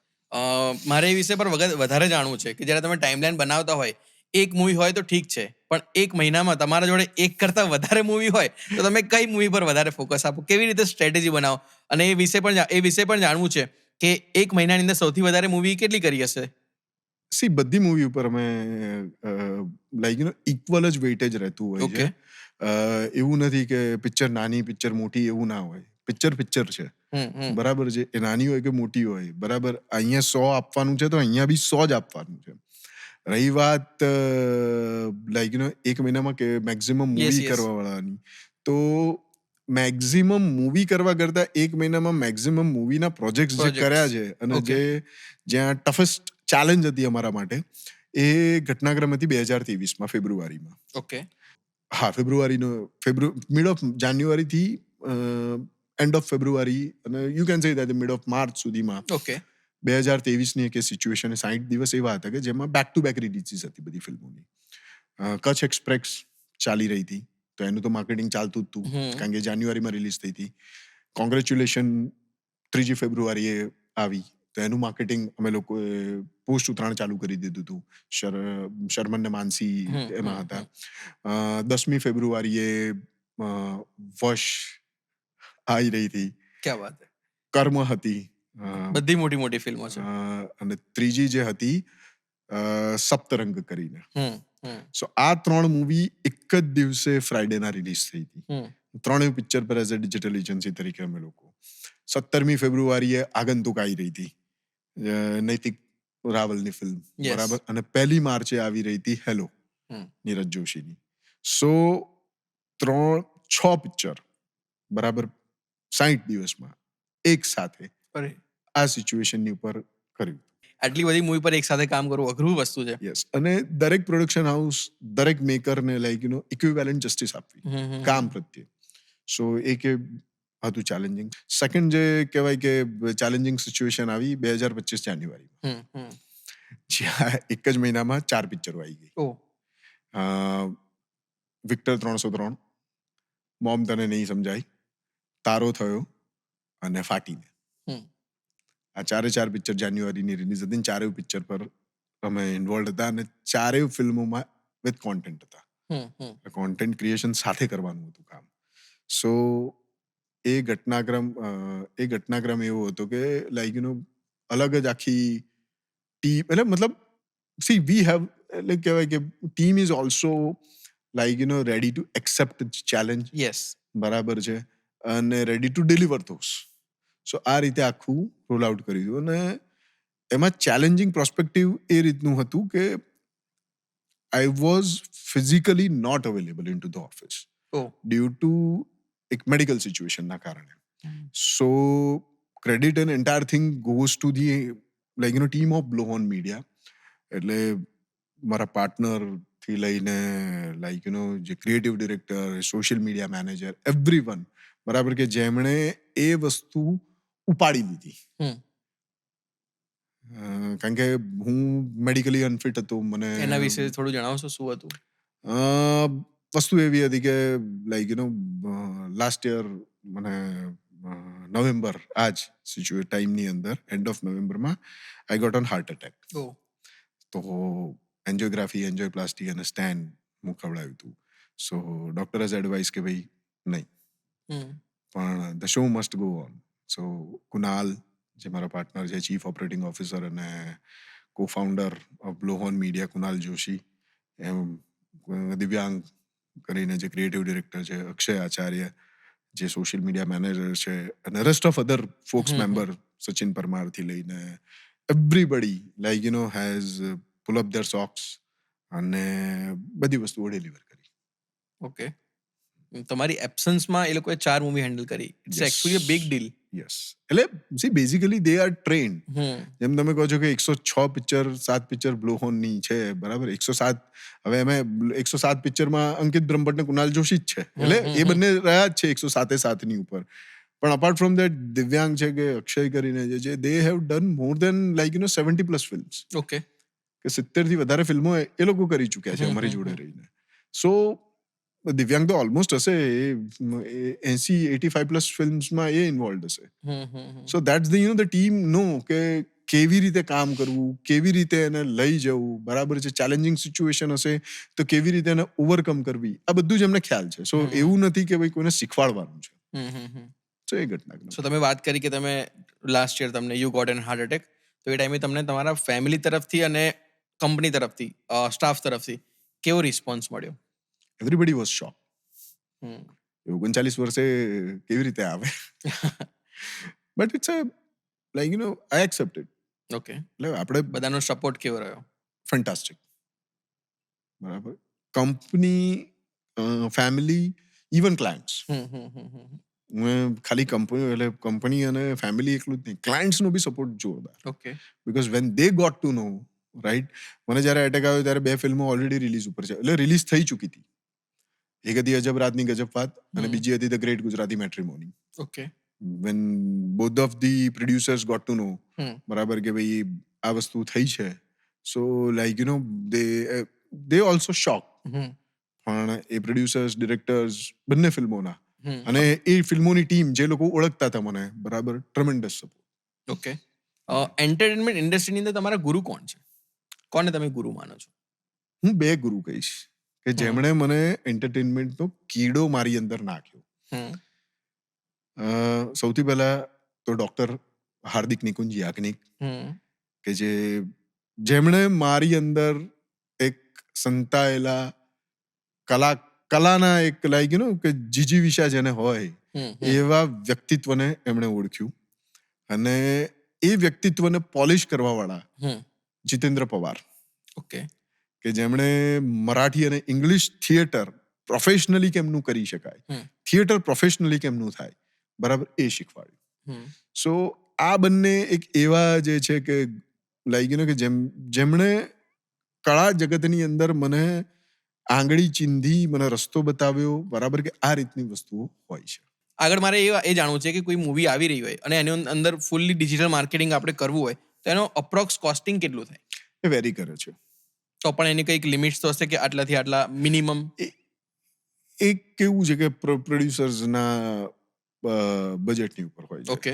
માર્કેટિંગનો ફંડા શું કહે છે કે if you make a product of 100 rupees, yes, right, તો તમારું જે માર્કેટિંગ બજેટ હોય ને, બરાબર, એ એટલીસ્ટ તમારું 300-400 રૂપિયા હોવું જોઈએ. ફોર એક્ઝામ્પલ, બિસ્લેરીની બોટલ મળે છે 10 રૂપિયાની. યસ. બરાબર, પણ એની મેન્યુફેક્ચરિંગ કોસ્ટ શું છે? 1 રૂપિયો. એક્ઝામ્પલ તરીકે આપણે કહીએ છીએ, બરાબર, કે એની મેન્યુફેક્ચરિંગ કોસ્ટ તો 10 રૂપિયા નહીં હોય ને, બરાબર, 3-4 રૂપિયા હશે. હા, કે બહુ 2-3 રૂપિયા હશે, 2 રૂપિયા હશે, પણ એની ઉપર કહેવાય કે ભાઈ ₹2 કે ₹3 ₹4 એ માર્કેટિંગ કોસ્ટ, માર્કેટિંગ માટે જે સ્પેન્ડ કરે છે એ કેલ્ક્યુલેશન લે છે. ઓકે. પછી ડિસ્ટ્રીબ્યુટર ને આ બધું એ અલગ અલગ વસ્તુ છે, પણ એ માર્કેટિંગમાં બિસ્લેરી બી નાખે છે પૈસા. ઓકે. અમૂલને માર્કેટિંગની જરૂર નથી, છતાં અમૂલ માર્કેટિંગ કરે છે. કરે છે, રાઈટ. બરાબર. કોકને માર્કેટિંગની જરૂર છે ના નથી, તો એ કોકા કોલા કરે છે. સો કે તમારું જે મેકિંગ કોસ્ટ છે, બરાબર, એટલીસ્ટ હું સજેસ્ટ એ કરું છું કે જેટલી મેકિંગ કોસ્ટ છે, હું એમ નથી કહેતો કે તમે ₹100 પિક્ચર બનાવી તો તમે ₹400 માર્કેટિંગ કરો. નો, આઈ અન્ડરસ્ટેન્ડ કે ભાઈ એટલું ના હોય, પણ એટલીસ્ટ 100ની ફિલ્મ છે તો ₹100 તો રાખો. રાઈટ. આમ કહેવા જઈએ તો 1:5 1.5 નો રેશિયો તો મિનિમમ રાખવો જ જોઈએ તમારે, કે 100 છે તો 1.5 રાખવું જોઈએ. મતલબ 1 કરોડની પિક્ચર બની હોય ટોટલ ખર્ચો, તો માર્કેટિંગ લગભગ 1 થી 1.5 કરોડ જેટલો હોવું એક્સપેક્ટ જોઈએ, કરવું જોઈએ. હોવું જોઈએ, એટલું એમને રાખવું જોઈએ. બરાબર છે. બરાબર. પણ મેજર કેસની અંદર શું થાય છે કે 100ની પિક્ચર બની હોય, બરાબર છે, અને માર્કેટિંગ બજેટ 80, 50, 30, બરાબર, એટલે 10 out of I would say હવે તો at least the people do have that budget, એટલે મતલબ મેકર્સ લઈને બેસે છે. બરાબર. તમારું જે કે બી માર્કેટિંગ બજેટ છે ને, એને કેવી રીતે સ્માર્ટલી તમે ડિવાઈડ કરો છો. રાઈટ. કારણ કે આજે મારી જોડે એક બજેટ છે, બરાબર, તો હું એમાંથી બરાબર ડિજિટલમાં આટલું મારું જશે. હવે ડિજિટલની અંદર બી સબસેટ, એઝ આઈ સેડ, કે ઘણા બધા સબસેટ છે, છે. બરાબર, તો એ તમારે કેલ્ક્યુલેશનમાં લેવા પડે. અપાર્ટ ફ્રોમ દેટ તમારું અલગ જે હોય કે પ્રિન્ટ એડવર્ટાઇઝમેન્ટ છે, હોર્ડિંગ એડવર્ટાઇઝમેન્ટ છે, ટીવી એડ્સ છે, રેડિયો એડ્સ છે, બરાબર, તમારું ગ્રાઉન્ડ પ્રમોશન્સ છે, તમારા પ્રીમિયરની કોસ્ટ છે, અને one is miscellaneous cost. Okay. કે એક મિસેલેનિયસ કોસ્ટ રાખવી પડશે, બીકોઝ નોબડી નોઝ કે અચાનક શું થઈ જશે. બરાબર છે. બરાબર. તો એ બધા કેલ્ક્યુલેશન લઈને બેસવું પડે છે. ધારો કે તમે કોઈ મૂવીને બજેટ આપો કે ભાઈ આ મૂવીમાં આટલો એક્સપેન્સ કરવો જરૂરી છે, તો સામે બાર્ગેનિંગ થાય? હા, થાય ને. તો તમે એ કેવી રીતે સિચ્યુએશન હેન્ડલ કરો? અમારી ફીમાં અમે નથી નેગોશિએટ. બરાબર છે, એ તો ના જ હોય. હા, પણ બજેટનું જે છે એમના ઉપર જતું હોય છે. કારણ કે એ કેવું છે કે depend on the release scale of the film, કે ફિલ્મ કયા સ્કેલ ઉપર રિલીઝ થઈ રહી છે એની પર છે આખી વસ્તુ. Okay. If we go with the larger scale of the release, then they have to keep. અને પ્લસ ઘણા બધા ડાયનામિક્સ છે કે ભાઈ પ્રોડક્શન ક્યાંથી પ્રમોટ થવાનું છે ફિલ્મ, બરાબર, એમનું existing footprint, social media footprint શું છે, ડિજિટલ ફૂટપ્રિન્ટ શું છે, આ બધી કાસ્ટ કોણ છે, બરાબર, આ બી ઇમ્પોર્ટન્ટ એક ફેક્ટર છે. બરાબર, કે ભાઈ આર્ટિસ્ટ કોણ છે, ડિરેક્ટર્સ કોણ છે, બરાબર, આ બધા આપનું સોશિયલ બઝ કેવો છે, આ બધાની ઉપર આખી ડાયનામિક ગેમ છે. બરાબર છે. એટલે લોકોને લાગે કે ભાઈ આ ખાલી ડિજિટલ કરવાના આ લોકો લે છે, કરવાના તો શું છે, ખાલી સોશિયલ મીડિયા પર ડિઝાઇન ને વિડીયો કરીને મૂકી જ દેવાના છે. એવું નથી સાહેબ. એવું ના હોય. બધું બેકએન્ડ થી જ્યારે ચેક કરવાનું હોય ને, એ વસ્તુ છે. આપણને લાગે કે એક્ઝામ્પલ તરીકે હું તમને કહું, તમે બાઇક ચલાવતા હોય, બાઇકના ચેન ચક્કરમાં અવાજ આવતો હોય, બરાબર છે, પેલો કંઈક ટક ટક ટક ટક ટક અવાજ આવતો હોય, તો એનું સોલ્યુશન ગેરેજ વાળો જ લાવી શકે. આપણે એઝ્યુમ કરી અને ખોલીને ચેન ચક્કર બદલી નાખો, બીજો અવાજ ચાલુ થઈ જાય.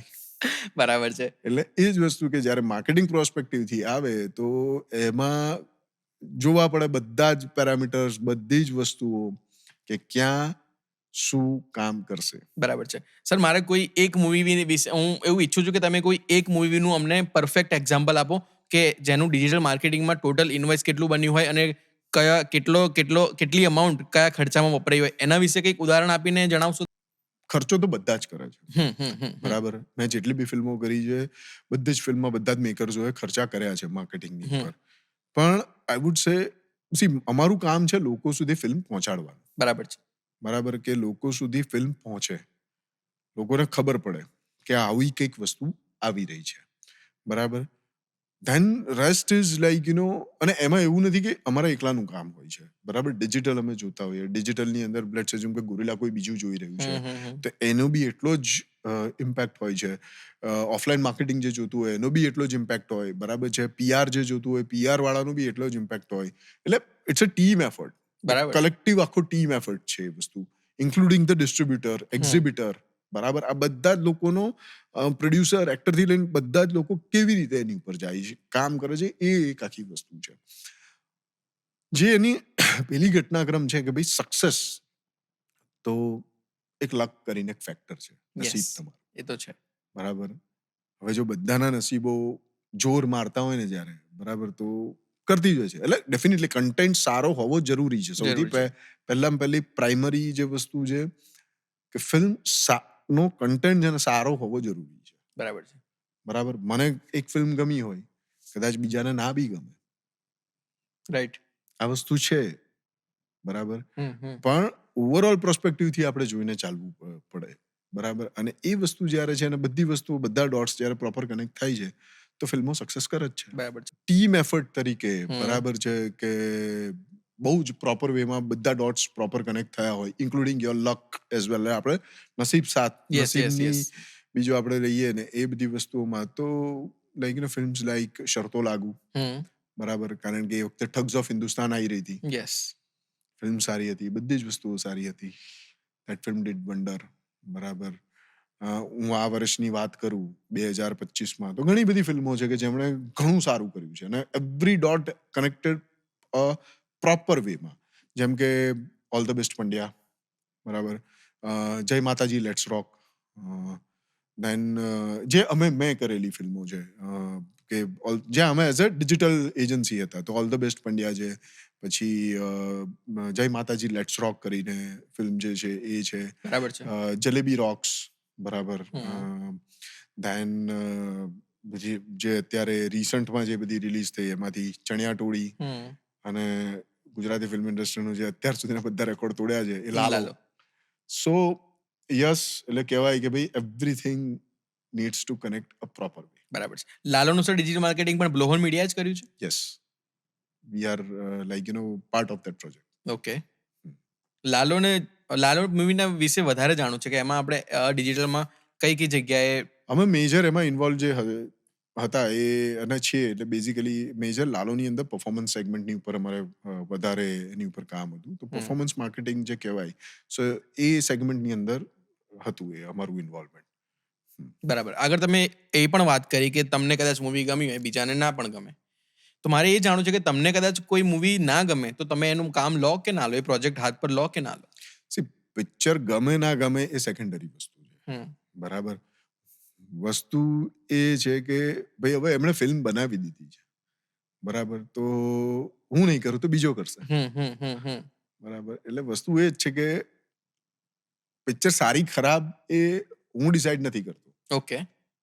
કે હું ડિસાઈડ કરવા વાળો બી નથી. ઓકે. પિક્ચર સારી કે ખરાબ જે છે ને એ ઓડિયન્સ ડિસાઈડ કરે છે, બરાબર. અને જનતા એ જનાર્દન છે, બરાબર. એટલે એ જે છે કે મારું કામ છે કે ફિલ્મને લોકો સુધી પહોંચાડવી, બરાબર. અને મારો જે રોલ માટે મને જે હાયર કરવામાં આવ્યો હોય, હમ. અમે લોકો 100% ટ્રાય કરીએ છીએ કે ભાઈ એને પ્રોપર વેમાં જસ્ટિસ મળે. જનતા જનાર્દનની વાત કરી તમે. 107 મૂવીમાંથી તમને કઈ મૂવીમાં એવું લાગ્યું કે આમાં જનતા જીતી ગઈ? કઈ મૂવીમાં સૌથી સારો રિસ્પોન્સ મળ્યો જનતાનો? લાલો. લાલોમાં. એના વિશે કઈ વાત કરવા માંગશો? કોન્સેપ્ટ વિશે, સ્ટ્રેટેજી વિશે? લાલો છે ને ઇટ્સ ડ્રિવન બાય પબ્લિક. લોકો જ એને વધાઈ રહ્યા છે, અને ભગવાન કૃષ્ણની એમની ઉપર કૃપા છે આખી લાલોની ટીમ પર. Actually like thanks to the makers કે જેમણે આ પિક્ચર બનાવી, આ સબ્જેક્ટની ઉપર બનાવી. અંકિત સાખિયા, અજય પડિયાદરા, વન્ડરફુલ એક્ટિંગ જે કરણ જોશી અને શ્રુહાત ગોસ્વામીએ જે કરી છે, બરાબર છે. તો એ લોકો કે જેમણે આટલી સરસ મજાની ફિલ્મ બનાવી, than like thanks to Parthiv Gohil, માનસી પારેખ, ધવલ ઠક્કર, જે આરડી બ્રધર્સ મૂવી સોલ સૂત્રા અને નીમ ટ્રી ના જે મેનેજમેન્ટ ટીમ છે, એ લોકો કે જેમણે આ ફિલ્મને એઝ અ પ્રેઝન્ટર તરીકે આવ્યા અને અમને એઝ અ બ્લોહોન અમને ઓપોર્ચ્યુનિટી આપી કે જોડાવ તમે આ પ્રોજેક્ટની ઉપર. સો બાકી તો રેસ્ટ ઇઝ હિસ્ટ્રી યાર. ઓકે. જ્યારે આ લાલો પ્રોજેક્ટ તમે હાથ પર લીધો ત્યારે તમને ખબર હતી કે જનતાનો આટલો સરસ પ્રતિસાદ મળશે? સી, પિક્ચર સારી હતી, બરાબર છે. એક જ વસ્તુ હતી કે ભાઈ ફિલ્મ લાઈક લોકો સુધી પહોંચે અને ટર્નઆઉટ થાય, બરાબર છે. એટલે એ જ વસ્તુ હતી, અને મેજર બધી ફિલ્મ માટે આપણે એ જ પ્રયત્ન હોય છે કે એને લોકો સુધી પહોંચાડવાનું આપણે પ્રયત્ન કરતા હોઈએ છીએ, અને પહોંચતી હોય છે. પછી એ ઓડિયન્સની ઉપર છે કે એમને જવું કે ના જવું. બરાબર. અને ઓડિયન્સ જે એટલે જે છે ને એનું કોઈ ફોર્મ્યુલા નથી. There is a no recipe. There is a no like કે આવું કરીશું તો આવું થશે, નહીં. આ છે જ નહીં કે ભાઈ મેં ચલો આટલા પેજીસ કરી નાખ્યા કે આટલા ઇન્ફ્લુઅન્સર કરી દીધા કે હું આટલાનું બૂસ્ટ મારી દઈશ કે આટલાના કેમ્પેન કરી દઈશ તો થઈ જશે. નથી એવું. જનતાનું મગજ કોઈ કડી નથી શકતું. બરાબર છે, 100% વાત સાચી છે તમારી. બ્લોહોન મીડિયા સાથે ક્યારે એવું થયું છે કે કોઈ મૂવીનો પ્રોજેક્ટ ચાલુ હોય અને અધ વચ્ચેથી એ પ્રોજેક્ટ બીજા કોઈ જોડે ગયો હોય? ના, આજ સુધી ક્યારે પણ નથી થયું. નથી થયું. અચ્છા, વાઇસ વર્સા સેમ ક્વેશ્ચન હા, કે એવું થયું છે એવું કે થયું છે. બીજા કોઈ જોડે પ્રોજેક્ટ ચાલુ હોય અને ત્યાંથી બ્લોહોન મીડિયામાં આવ્યો હોય? હા, એવા ઘણા બધા ઇન્સિડન્ટ છે કે જણાવો તમને. તંબુરો કરીને એક ફિલ્મ હતી. ઓકે. 2017 કે 18માં એ રિલીઝ થઈ હશે. એટલે એ ફિલ્મની ઉપર ઓલરેડી એક એજન્સી હતી and then letter on makers took us on board. પછી બીજી પિક્ચર શરતો લાગુ કરીને હતી કે જેમાં ઓલરેડી એક એજન્સી હતી ધેન વી કેમ on board. So there are plenty of the incident કે જ્યાં ઓલરેડી એક એજન્સી હોય ને અમે લોકો આવતા હોય પણ બંનેના સ્કોપ પછી ડિફાઇન થઈ ગયેલા હોય કે ભાઈ મારે આ કરવાનું છે એટલે અમે લોકો એની ઉપર જ ફોકસ રાખતા હોય અને બીજી એજન્સીનું બીજું કામ હોય. શું રીઝન હોય કે જેનાથી અધ વચ્ચેથી પ્રોજેક્ટ આ તરફ આવે? જે ભૂતકાળના જે છે એના ઉપરથી તો એવું હતું કે એકચ્યુઅલી જે એમને જે પહોંચવું હતું કે જે રીચ આઉટ જોઈતું હતું એ નહોતું મળતું. તો that's the reason they took us on board. બરાબર છે. એટલે કેમ્પેન પ્રોસ્પેક્ટિવથી. એની અંદર તમારા ટર્મ્સ શું હોય છે? તમે કોઈ પ્રોજેક્ટ અધ વચ્ચેથી આવો તો તમે કન્ટિન્યુ કરો? હા, એમાં કઈ એવું છે નહીં કે ના કે એવું આપણે છે જ નહીં. આ ડિફાઇન હોવું જોઈએ. મારા કામમાં મારો આ સ્કોપ છે ને મારું કામ આ છે. પેલા ઇજારાવાળી વ્યવસ્થા ખરી કે આ મૂવી પર બ્લોહોન છે તો બીજી ઇન્ડસ્ટ્રી ના આવી? ના, એવું નથી. આપણે એવું ઇજારા વાળું કઈ છે જ નહીં. બરાબર. આપણે બહુ જ એ પ્રોડ્યુસર્સનો કોલ રહેતા હોય છે અને મેં અત્યાર સુધીમાં કેવું છે કે જ્યાં અમે લોકો કામ કરીએ છીએ કે કામ કરી ચૂક્યા છે, બરાબર છે, ત્યાં યુઝ્યુઅલી કેવું હોય છે કે it's depend on the producers, right? Production હાઉસીસની ઉપર હોય છે અને ટ્રાય કરીએ કે ભાઈ એમને બધું જ વસ્તુ આપણા એન્ડથી મળે. બરાબર છે. બાકી ઘણા બધા પ્રોજેક્ટ્સ એવા બી કર્યા છે કે જ્યાં બે એજન્સી છે. એટલે ડિજિટલમાં પ્રેક્ટિસ કરવા વાળી બે એજન્સી હોય પ્રોજેક્ટની ઉપર. ઓકે. બરાબર. દેટ ઇઝ એ પ્રોડ્યુસરનો કોલ હોય કે ભાઈ કોન્ટેન્ટ પાર્ટ આ લોકો જોશે, પરફોર્મન્સ બ્લોહોન જોશે. બરાબર છે. બરાબર. પણ એ ડે થી જ ખબર હોય. પહેલેથી નક્કી. રોલ્સ એન્ડ રિસ્પોન્સિબિલિટી પહેલેથી અલગ હોય. હા, એટલે અને બંને લોકોને એની ક્રેડિટો મળતી હોય. બરાબર છે. બરાબર. પણ ટેગલાઇન એક જ લાગે. બરાબર છે. Digital marketing. હા, પણ એ કોન્ટેન્ટ જોઈ રહ્યા છે, અમે લોકો પરફોર્મન્સ જોઈ રહ્યા છે. એવું એટલે it depend on the production હાઉસનું શું કોલ લેવો છે એમની પર છે. તમે 107 અને 107 જેટલી તમે મૂવી અત્યાર સુધી ડિજિટલ માર્કેટિંગનો રોલ કર્યો છે તમે. મેં કોઈ દિવસ બ્લોહોન મીડિયાની એડ નથી જોઈ. કેમ એવું? અમને બેઝિકલી કેવું છે કે એક્ઝિસ્ટિંગ પ્રોજેક્ટ્સમાંથી જ એક્ઝિસ્ટિંગ પ્રોજેક્ટ એક્ઝિસ્ટિંગ કમિટમેન્ટમાં જ એટલા બધા ઇન્વોલ્વ હોઈએ છે કે બરાબર કે અમને અમારા માટે એડ ચલાવવાની જરૂર જ નથી પડતી. રેફરન્સથી જ છે. જેટલી બી ફિલ્મો કરી છે મેજર એટલે 100% બધું રેફરન્સીસથી છે. કે વી work with x project, x maker has scene hour work અને એમણે અમને અપ્રોચ કર્યો. સૌથી વધારે તમે કયા ડાયરેક્ટર અથવા પ્રોડ્યુસર સાથે કામ કર્યું હશે? પ્રોડ્યુસર જીગર ચૌહાણની સાથે. જીગરભાઈની સોનું ફિલ્મથી અમે લોકો એમની સાથે કામ કર્યું હતું. તો છેક ઓલ ધ બેસ્ટ પંડ્યા સુધી કામ કરી ચૂક્યા છે. ડિરેક્ટર્સમાં કૃષ્ણદેવ યાજ્ઞિકની જોડે નાડીદોષથી હું કામ કરી રહ્યો છું. તો કેડીભાઈની નાડીદોષ, રાડો, વશ, ત્રિશા ઓન ધ રોક્સ, વશ લેવલ 2 એઝ અ ડિરેક્ટર તરીકે કેડી સરની આ 5 પિક્ચર માં એમણે અમને રાખ્યા છે. એઝ અ પ્રોડ્યુસર તરીકે કેડી સર જ્યાં રહી ચૂક્યા છે એવી મીઠડા મહેમાન, પછી જગત અને એ બધી ફિલ્મોમાં બી કામ કરી ચૂક્યા છે અમે લોકો. ઓકે. એટલે બિગ બોક્સ સિરીઝ છે, જીગર ચૌહાણ પ્રોડક્શન્સ છે, ધેન ધ્વનિની મેજર જે ફિલ્મો હોય છે ધ્વનિ ગૌતમની, તો ત્યાં અમને એટલે એ રીતનું છે કે ભાઈ ઓકે ડિજિટલ બ્લોહોન જોશે. બરાબર. રાહુલ બોલે, વિનીત કનોજિયાની સાથે એમની પહેલી ફિલ્મ ચોર બની થનગાટ કરે કરી અમે લોકોએ. ધેન રેવા મેં કરી. પછી વિકીડાનો વરઘોડો આઈ ડિડન્ટ ગેટ અ ચાન્સ, પણ એના પછી લગન સ્પેશિયલ અમે કરી and all the best Pandya. તો એમની સાથે 4 પિક્ચર રાહુલ ભોલે, વિનીત કનોજિયા સાથે કરી ચૂક્યો છું. તો નીરજ જોશી છે, નીરજ જોશીની જોડે શરતો લાગુ મેં કરી છે, ગજબ થઈ ગયો એમની, બરાબર. વીર ઈશાનું સીમંત છે, અને હેલો કરીને જે ફિલ્મ આવી હતી, તો નીરજભાઈની જોડે 4 કે 5 પિક્ચરોમાં કામ કરી ચૂક્યા છે. વિપુલ શર્મા છે, જેમની જોડે રતનપુરમાં કામ કર્યું હતું. વરપદરાઓ સાવધાન કરીને એમની ફિલ્મ હતી. ફ્રેન્ડો આવી, અને કર્મ વોલેટ અને પ્રવાસ, તો 5 પિક્ચર વિપુલ શર્મા સાથે કરી ચૂકેલા છે. મેજર જેટલા બી ફિલ્મ મેકર્સ છે, ડિરેક્ટ ઇનડિરેક્ટ એટલે બેઝિકલી ડિરેક્ટલી કામ કરી ચૂક્યા છે. વિજયગીરી બાવાની જોડે 2 પિક્ચર કરી ચૂક્યો છું, 21મું ટિફિન અને કસુંબો. ફૈઝલ હાશમીની જોડે વિટામિન સી અને ફાટીને કરી ચૂક્યા છે અમે Okay. લોકો.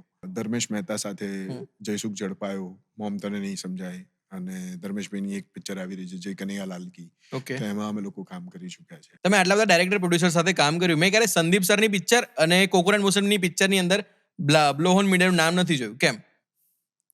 હવે એ તો એમને ખબર. કેમ? I have no idea. બરાબર, પ્રોબેબલી એવી ઓપોર્ચ્યુનિટી નહીં હોય કે આવી Okay. નહીં હોય, બરાબર છે, એટલે એ વસ્તુ છે. બટ આ સંદીપ સર માટે એટલી જ રિસ્પેક્ટ છે. કોકોનટની સાથે કોકોનટની પિક્ચરની ઉપર કામ નથી કર્યું હજુ સુધી, પણ જ્યાં કોકોનટ હોય છે ત્યાં અમે લોકોએ ભૂતકાળમાં એક બે પિક્ચરમાં કામ કરી ચૂક્યા છે, કે જ્યાં કોકોનટ વોઝ અ ડિસ્ટ્રીબ્યુટર અને અમે લોકો એનું ડિજિટલ જોતા હતા. ઓકે, કઈ પિક્ચર? મિસ્ટર કલાકાર કરીને હતી, પછી Kutch express was the film, કે જ્યાં coconut was a distributor and we were a part as a digital marketing. Okay. Okay. કોઈ પ્રોજેક્ટ ઓન ગોઈંગ ચાલતો હોય, એની અંદર અમુક ડિસિઝન એવા હોય કે જે એકવાર પ્રોડ્યુસર અથવા તો ડિરેક્ટર સાથે અપ્રુવલ લેવું પડે, તો એવા કોઈ પ્રોડ્યુસર કે ડિરેક્ટર છે કે જે એમ કહી દે કે અંકિતભાઈ તમે તમારી રીતે જોઈ લો, અમારે કશું આમાં નથી પડવું? હા, ઘણા છે. આ જેટલા બી જે નામ લીધા, બરાબર છે, સો દે ટ્રસ્ટ ઓન અસ. એમને ખ્યાલ છે કે લાઈક કે બ્લોહોનના એન્ડથી જે કંઈ બી ડિસિઝન આવશે, કે એ લોકો જે ડિસિઝન લેશે એ પ્રોડક્ટના બેટરમેન્ટ માટે જ લેશે. Okay. So I would say 80-85% કેસની અંદર દે ગીવ અસ અ ફ્રી હેન્ડ ડિસિઝન લેવા માટે. સો થેન્ક્સ કે એ બધા મેકર્સ, એ પ્રોડ્યુસર્સ, ડિરેક્ટર્સ ને, કે એ લોકોએ આટલો ટ્રસ્ટ કરે છે અમારી ઉપર. વધારે એ જાણવું છે કે બીજી બધી ડિજિટલ માર્કેટિંગ એજન્સી કરતા બ્લોહોન કઈ રીતે ડિફરન્શિએટ કરે છે? બ્લોહોનનું જે ફાઉન્ડેશન છે ને, એ 3 ટીની ઉપર છે. ઓકે. બહુ ઓછા લોકોને ખબર છે. અને આ 3 ટી જે છે ને, એક કોર પિલર છે, એક સ્ટેન્ડ હોય, એના કેવા 3 પાયા હોય મજબૂત, Yes, બરાબર. yes. એવા આ 3 મજબૂત પાયા છે જે બધાથી ડિફરન્શિએટ કરે છે, અને એ છે targeting, tracking and transparency. Okay. એમાં જે છેલ્લો ટી, ટ્રાન્સપરન્સી જે છે, બરાબર, એ બહુ ઇમ્પોર્ટન્ટ વસ્તુ છે. And that's where we are a completely differentiator from other agency. કારણ કે જે કંઈ બી વસ્તુ છે ને, એ ટ્રાન્સપરન્ટ છે આખી ત્યાં. Weather it is a media spend budget હોય, કે વેધર ઇટ ઇઝ એનીથિંગ, એક પ્રોજેક્ટની ઉપર કમ્પ્લીટલી ટ્રાન્સપરન્ટ કામ કરતા હોઈએ છીએ. બરાબર છે. કારણ કે we know who to target, we know what to track, and we are complete transparent with our clients. બરાબર છે. મેં સર એ પણ જોયું છે કે ઘણા પ્રોડ્યુસરની એવી ડિમાન્ડ હોય છે કે યુટ્યુબ પર અથવા તો ઇન્સ્ટાગ્રામ પર વ્યૂઝ છે, લાઇક છે, કોમેન્ટ છે, એ ખરીદવા માંગતા હોય છે. એમાં તમારા શું વ્યૂઝ છે? હોવું જોઈએ, ના હોવું જોઈએ? ફરક પડે, ના પડે? એકચ્યુઅલી કોઈ ફરક પડતો નથી. એ આત્મસંતોષનો ભાવે છે. ઓકે. બરાબર. તમે એક ખાલી શું કહેવાય કે સર્ટેન, કારણ કે ડિફરન્સ તમને પૈસામાં રહેવાનો છે, બરાબર. તમે એકચ્યુઅલ કેમ્પેન ચલાવશો અને આ ખરીદશો, એમાં પૈસાનો જ ડિફરન્સ છે, પૈસા લેવલ પર ડિફરન્સ હોય છે.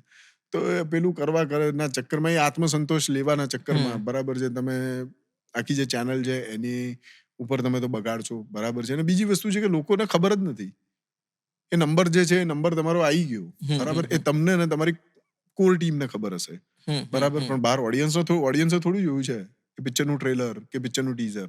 બરાબર છે. જેને જોયું ના હોય એને તો ખબર બી ના હોય કે ખબર બી નહીં 1 હોય. મિલિયન વ્યૂઝ છે. હા.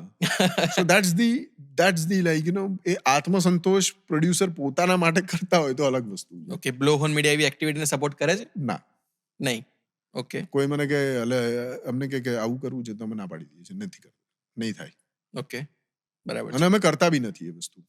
તમારા IMDb ના પેજ પર અમે 107 કરતા પણ વધારે મૂવીના નામ તો જોયા, પણ જોડે જોડે એમાં એક્ટર અને રાઇટરની પણ ક્રેડિટ છે, એના વિશે કંઈક જણાવો. હવે જે એક્ટર તરીકે જેમાં ક્રેડિટ છે એ ફિલ્મનું નામ છે લઠ્ઠા સદન. હમ ઘટના એવી હતી કે એના ડિરેક્ટર અને એક્ઝિક્યુટિવ પ્રોડ્યુસર ઈપીએ ફિલ્મના બંને સારા મિત્ર છે, હેમિન અને ઈશિત. અને આગલા દિવસે મને ફોન આવ્યો, મને કહે દાદા કાલે શું કરો છો? મેં કીધું બોલો ને શું થયું? બોલે એક નાનકડું કામ છે, હમ એક રોલ કરવાનો છે, હમ બરાબર, એને કરશો તમે? એટલે મેં કીધું સારું વાંધો નહીં કરી નાખીશું. તો નેક્સ્ટ ડે પહોંચ્યા, બરાબર, અને એક નાનકડો રોલ હતો, કુલદીપ કૌરના ફાધરનો રોલ હતો. ઓહ. મેં કીધું કયા એંગલથી આનો બાપ લાગુ છું? હું મોટો ભાઈ કર દે, પણ હવે ઠીક છે, કરી નાખ્યું એ વસ્તુ. અને રાઇટર વાળું જે છે એ ઘટનાક્રમ ઓલ ધ બેસ્ટ પંડ્યાની છે. ઓલ ધ બેસ્ટ પંડ્યાનો જે કન્સેપ્ટ જે છે, લાઈક એનો પ્રાઇમરી જે વસ્તુ હતી એ મારા મગજમાં આવ્યો હતો. અને દેન લાઈક એ પછી આગળ એક કન્સેપ્ટનું એ ડેવલપમેન્ટ થયું. Then writers come on the board, એટલે પ્રેમ, અદિતિ, નિકિતા, એ લોકો ને આખું કન્સેપ્ટનું બ્રીફિંગ આપ્યું. પછી એમણે એ કન્સેપ્ટનું વધારે ડેવલપ કર્યો અને દેન ફિલ્મ બની. આગળ જઈને તમને કોઈ સામેથી એક્ટિંગ કરવા માટે અપ્રોચ કરે તો તમે કરશો એક્ટિંગ? હા, કરેલી છે ને. આવશે એક પિક્ચર રેહાન ચૌધરીની છે. શું વાત છે, કઈ પિક્ચર થોડું જણાવો. એ હવે રેહાન એનાઉન્સ કરે ત્યારે ખબર પડી જશે. ઓકે, આ તો એક્ટિંગની વાત થઈ. સર, રાઇટિંગમાં હવે નેક્સ્ટ શું છે? રાઇટિંગમાં છે નેક્સ્ટ લાઈક લખી રહ્યો છું. ઓકે. એક ફિલ્મ આખી, બરાબર, ઓલમોસ્ટ લાઈક 50 મિનિટની પિક્ચર તો લખાઈ ચૂકી છે. શું વાત સો છે? આગળ હવે ચાલી રહ્યું છે એની ઉપર. કેવા કેવા ચેલેન્જીસ આવતા હોય છે રાઇટિંગની અંદર? રાઇટિંગની અંદર સર ચેલેન્જમાં એવું છે કે લાઈક કે તમે જ્યારે, કારણ કે આખું એક ક્રિએટિવ વર્લ્ડ છે, બરાબર, એટલે તમે વિઝ્યુલાઇઝેશન કરી તમે શું દેખાશે, બરાબર છે, અને એ રીતનું લખવાનું કરતા હોય છો, બરાબર. મારા માટે this is the first project જેની ઉપર હું ફૂલ પ્લાન કરી રહ્યો છું કે હું આખું હું જ લખું, બરાબર, ફર્સ્ટ ડ્રાફ્ટ એનો હું રેડી કરું. અને દેન આફ્ટર ઇફ નીડેડ તો પછી લાઈક કે એડિશનલ સ્ક્રીન પ્લે, ડાયલોગ્સ માટે જે પ્રોફેશનલ્સ જે છે, જેમની જોડે ઘણો બધો વાસ્ટ એક્સપિરિયન્સ છે, એવા લોકોને ઇન્વોલ્વ કરું. But yes, this I wanted two finish my own. Okay, તમે આટલા બધા મૂવીઝની અંદર ડિજિટલ માર્કેટિંગ કર્યું છે, તમારા 100% દરેકમાં ઇન્વોલ્વ છો, તો બી તમને રાઇટિંગ માટે ટાઈમ મળે, કેવી રીતે મેનેજ કરો છો તમે? કેવું છે કે લાઈક જ્યારે તમે એ ઝોનની અંદર જાઓ ને, એ ઝોનની ઉપર વિચારવાનું ચાલુ કરો ને પછી એ વસ્તુ આવતી રહેતી હોય છે. એટલે એ ઝોન માટે ટાઈમ કાઢવો, બરાબર, એ બી એક ચેલેન્જ છે. પણ યસ, એ છે, મળી જાય છે ક્યાંક ને ક્યાંકથી. ઓકે, અમને પણ એ પ્રોજેક્ટની રાહ છે. શ્યોર. કોઈ એવો પ્રોજેક્ટ છે કે જે તમને અપ્રોચ થયો હોય ને તમે એ પ્રોજેક્ટ માટે ના પાડી દીધી હોય? અપ્રોચ થયો અને ના પાડી એના કરતા એ રીતનું છે કે પ્રોજેક્ટ ચાલુ કર્યો અને મેં ના પાડી દીધી છે. ઓકે, કેમ? એક ઘટનાક્રમ થઈ હતી, બરાબર. એક પ્રોડ્યુસર્સ હતા જેમણે ટીમ મેમ્બરને ગાળ આપી. તો નેક્સ્ટ મેં ફોન કર્યો એમને અને મેં કીધું કે સર, ગાળ આપીને ટીમ મેમ્બર્સ જોડે વાત નહીં કરવાની, તમારે પ્રોબ્લેમ છે તો હું સોલ્યુશન આપી દઈશ. તો કે વાત તો આ રીતે જ થશે. મેં એમને કહી દીધું કે તો પછી પ્રોજેક્ટ નહીં થાય. ઓહ, શું જણાવશો કે એ વાત શું હતી? એક કંઈક અનાઉન્સમેન્ટ કરવાનું હતું અને દેટ વોઝ ધી ચેલેન્જ એક હતી, બરાબર. એટલે ચેલેન્જ ઇન ટર્મ્સ ઓફ કે અનાઉન્સમેન્ટ મોકલ્યું ને ના ગમ્યું ને એમાં એ બધી વસ્તુ હતી. અને like they started calling my team member, એટલે મારા ટીમ મેમ્બરને કોલ કરીને લાઈક એ થયું, બરાબર. તો આઈ સેડ કે this is not the way to speak to my team member. If you have a problem, speak to me. બરાબર છે. Like you hired a blow on, તમને પ્રોબ્લેમ છે કોઈની સાથે તો એસ્કેલેશન કરવા માટે હું બેઠો છું, બરાબર. પણ as a agency, like we have not given you rights કે to any producer or to any director or any makers કે તમે ભાઈ મારા ટીમ મેમ્બરને કંઈ બી બોલી જશો. નહીં, એ નહીં ચાલે, બરાબર છે. બરાબર. If you have problem, speak to મી. તો પછી તમે પ્રોજેક્ટ ત્યાંથી ડિસકન્ટિન્યુ કરી દીધો? ડિસકન્ટિન્યુ કરી નાખ્યું. જે એમણે એડવાન્સ આપ્યું હતું પાછું આપી દીધું. Like your decision. Because see, your team is your strength. એટલે I believe my team is my strength. બરાબર હા, છે. એ તો છે જ ને. હું એમના માટે નહીં ઉભો રહું તો બીજું કોણ ઉભું રહેશે? કોણ? બરાબર છે, બરાબર છે. અત્યારે પેલું બહુ ચાલે છે કે બધાને અલ્ટોના બજેટની અંદર BMW જોઈતી હોય છે, તો આ ઇન્ડસ્ટ્રીમાં પણ સેમ છે, એવું થાય અરે છે? બહુ ખરેખર? જોરદાર. હા, હોય છે. અલ્ટોના બજેટમાં લાઈક BMW છે હમ. હવે, પણ એમાં like the maker has to understand કે અલ્ટોના બજેટમાં BMW મોડિફાઈ કરીને લો ને હમ. તો એ એવી જ દેખાય, એ તમને ખાલી દેખાવમાં લાગે, બાકી લાગે. કશું ના ના થાય. થાય. બરાબર છે. એવું કોઈ પ્રોડક્શન હાઉસ છે કે જેના સાથે તમે કામ કરવા ના માંગતા હોય? છે, 2 છે, ઓકે, નામ એમના? એ નહીં કહેવાય. તો ઘટના કો, વાત શું હતી? વાતમાં એવું છે કે એ બંને પિક્ચરો સેમ યર્સ 2000 આઈ થિંક 23ની રિલીઝ હશે, 2023માં રિલીઝ થશે. હમ. બરાબર. એક તો જે પ્રોડક્શન હાઉસ છે અને એના ડિરેક્ટર જે છે, બરાબર, એ તો એટલે એક તો પહેલા આવીને કે યાર બજેટ નથી, તમે ફિલ્મ હેલ્પ કરો, એટલે હેલ્પ કરીને આપણી જોડેથી કામ કર્યું. એમણે કામ માટેનું કીધું, આપણે કામ કર્યું, બરાબર છે. આજ સુધી એટલે કહેવાય ને કે ટોકન આપ્યું, પછી કશું આપ્યું નથી, અને ફોન ઉપાડવાના બંધ, મેસેજના જવાબો આપવાના બંધ, બરાબર છે. અને બાર એમ કીધું કે ભાઈ આપણે કંઈ કામ જ નથી કર્યું. ભાઈ કામ અમે નથી કર્યું એવું છે જ નહીં, કામ તો અમે જ કર્યું હતું. તમને સ્કોપ ઓફ વર્ક બી તમને કીધેલો હતું કે ભાઈ તમારા આ બજેટની અંદર આટલું જ અમે કામ કરીને આપીશું, બરાબર. અને તમે તમારા હજુ સુધી વર્ડ્સના પેલા નથી, તે એ ખોટી વાત છે. બરાબર છે. એ પ્રોજેક્ટ પછી એમના બીજો કોઈ પ્રોજેક્ટ આવ્યો છે બીજા કોઈ થ્રુ? ના. નથી આવ્યો. કોઈ નહીં. ઓકે. અને બીજી જ ઘટના એવી હતી કે જેની અંદર શું થયું કે નવરાત્રીની ઉપર એ પિક્ચર રિલીઝ હતું, અને મલ્ટિપલ લાઈક એમના મેકર જે હતા એમને મારી ટીમ મેમ્બર્સ જોડે વધારે એટલે એમ કે ભાઈ આવું નહીં ને આવું નહીં ને આમ ને, એમને એવું હતું કે ભાઈ લાઈક કે ફી આપી છે તો હાયર કરી લીધા છે એમ, એટલે મતલબ પેલા છે. સો તો બી પ્રોજેક્ટના શેક માટે આપણે એવું વિચાર્યું કે ભાઈ પ્રોજેક્ટ પૂરો કરીએ, બરાબર છે. પ્રોજેક્ટ પૂરો થવો જરૂરી છે, આપણે છેક સુધી રહેવું જોઈએ, કારણ કે વચ્ચે ઘણા બધા ઇન્સિડન્ટ એવા થઈ ગયા જ્યાં એવું થઈ ગયું કે નથી કરવું હવે યાર, આ હદ છે, આ લેવલનું તો ના હોય, બરાબર. એટલે એ રીતનું કે ના, હું રાત્રે 11 વાગે ફોન કરું છું, તમે ત્યારે મને બતાવો, this is not the way, right. એ વસ્તુ છે.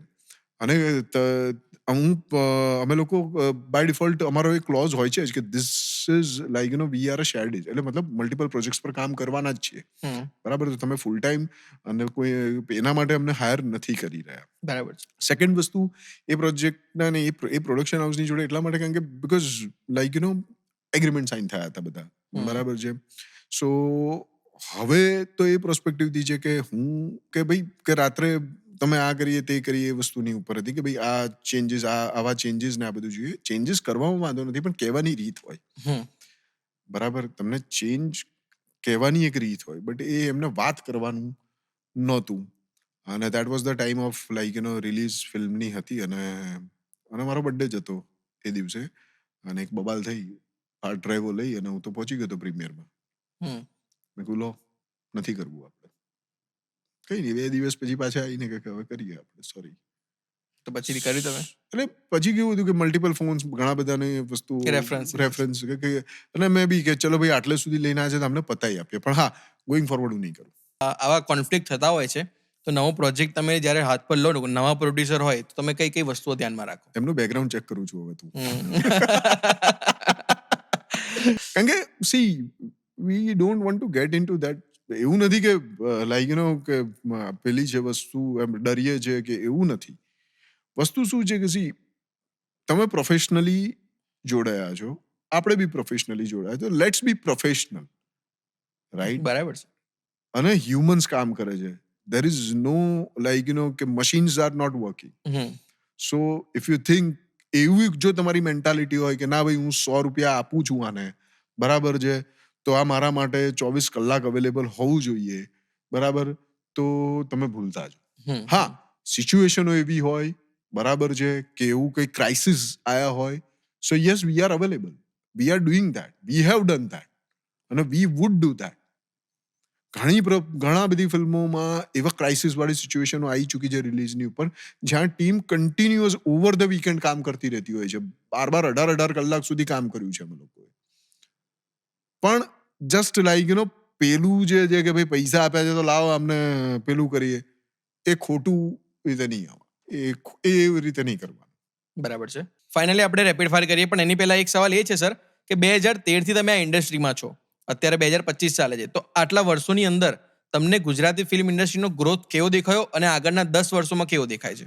સુપર ગ્રોથ છે. એમાં બી 2025 તો જોરદાર રીતે છે બહુ. સો અને હા definitely it's Gujarati film industry it's જે વેથી અત્યારે આગળ વધી રહી છે. So there is a huge scope, huge potential છે જ ઇન્ડસ્ટ્રીની અંદર, બરાબર છે. અને ઘણા ઘણા સારા પ્રોજેક્ટ્સો આવી રહ્યા છે, ઘણા ઘણા સારા બેનર્સ આવી રહ્યા છે, મેકર્સો આવી રહ્યા છે, બરાબર. તો it is going to be wonderful. Okay. અને આ સવાલ અમે બધા જ ને દરેક ફિલ્મ ઇન્ડસ્ટ્રી સાથે કનેક્ટેડ માણસને પૂછીએ છીએ કે ગુજરાતી ફિલ્મ ઇન્ડસ્ટ્રીને અત્યારે સૌથી વધારે જરૂર શેની છે? ગુજરાતી ફિલ્મ ઇન્ડસ્ટ્રીને અત્યારે સૌથી વધારે જરૂરી છે, એટલે જરૂર તો સારા કોન્ટેન્ટની છે. સારો કોન્ટેન્ટ હોવો જરૂરી છે. સારો કન્ટેન્ટ હશે, બરાબર, ઓડિયન્સ ડેફિનેટલી જશે. બરાબર છે. સો ફાઇનલી આપણે રેપિડ ફાયર રાઉન્ડ કરીએ. ટોપ 3 મૂવીઝ કે જેની અંદર સૌથી વધારે ડિજિટલ સ્પેન્ડ કર્યું હોય. Vash level 2, hmm Trisha on the rocks, hmm Vash. Okay. Top 3 movies, list 3 movies જેની અંદર સૌથી ઓછું સ્પેન્ડ કર્યું હોય. એ તો બહુ બધી છોડો ને યાર. Okay. Dream holiday destination with blow horn media team. Dream holiday destination, આમ તો છે ને ટીમ અમારી જે છે ને ઉદયપુરની ફેવરેટ છે, ઓકે. બરાબર. એટલે એમનું એ ટીમનું ડ્રીમ ઉદયપુર હોય છે, એટલે આપણે ઉદયપુર જ રાખીએ. ઉદયપુર ફિક્સ છે. Okay. Same question, dream holiday destination with your family. Family માટેનું definitely I would like to go on a world tour. ક્યાં બાત એક હે. વર્લ્ડ ટૂર કરવી છે. ક્યારે કરવાનો પ્લાન છે? કરીશું જલ્દી. ઓકે. તમારી લાઈફ પર મૂવી બને તો એ મૂવીનું નામ શું હશે? સ્પર્શ, જિંદગીના રંગ. ક્યાં બાત હે. કઈ કારણ?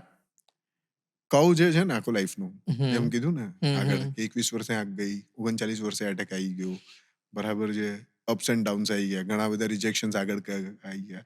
સો એક સરસ મજાની એક સ્ટોરી છે. કોઈ ડિરેક્ટર પ્રોડ્યુસરને ગમે તો બનાવી શકે. બરાબર છે. સર, તમે 107 મૂવીમાં ડિજિટલ માર્કેટિંગ કર્યું છે. કઈ મૂવી તમને ના ગમી? સારથી. કેમ? એ જવાબ આપવા જેવો નથી. ઓકે, અમે જાણી લઈશું. બ્લો હોર્ન મીડિયાની સફળતાને તમારે 3 શબ્દમાં વર્ણવી હોય તો? 3 શબ્દ નહીં પણ 2 શબ્દમાં હું વર્ણવી શકું છું. ટીમવર્ક અને ટ્રાન્સપરન્સી. ક્યાં બાત હે. એક માર્કેટિંગ મિસ્ટેક જે તમે આગળ જઈને ક્યારેય નહીં કરો. હું એગ્રીમેન્ટ સાઇન કરતા પહેલા છે ને પ્રોડક્શન હાઉસનું અને પ્રોડ્યુસર્સનું બેકગ્રાઉન્ડ ચેક કરીશ. ક્યાં વાત હે. સૌથી પહેલા કયા મૂવીમાં કર્યું? જે નવા આવે છે એમને. ઓકે. અંકિત બ્રહ્મભટ્ટે બ્લો હોર્ન મીડિયાનું સ્ટાર્ટઅપ ના કર્યું હોત તો અત્યારે ક્યાં હોત, શું કરતા હોત?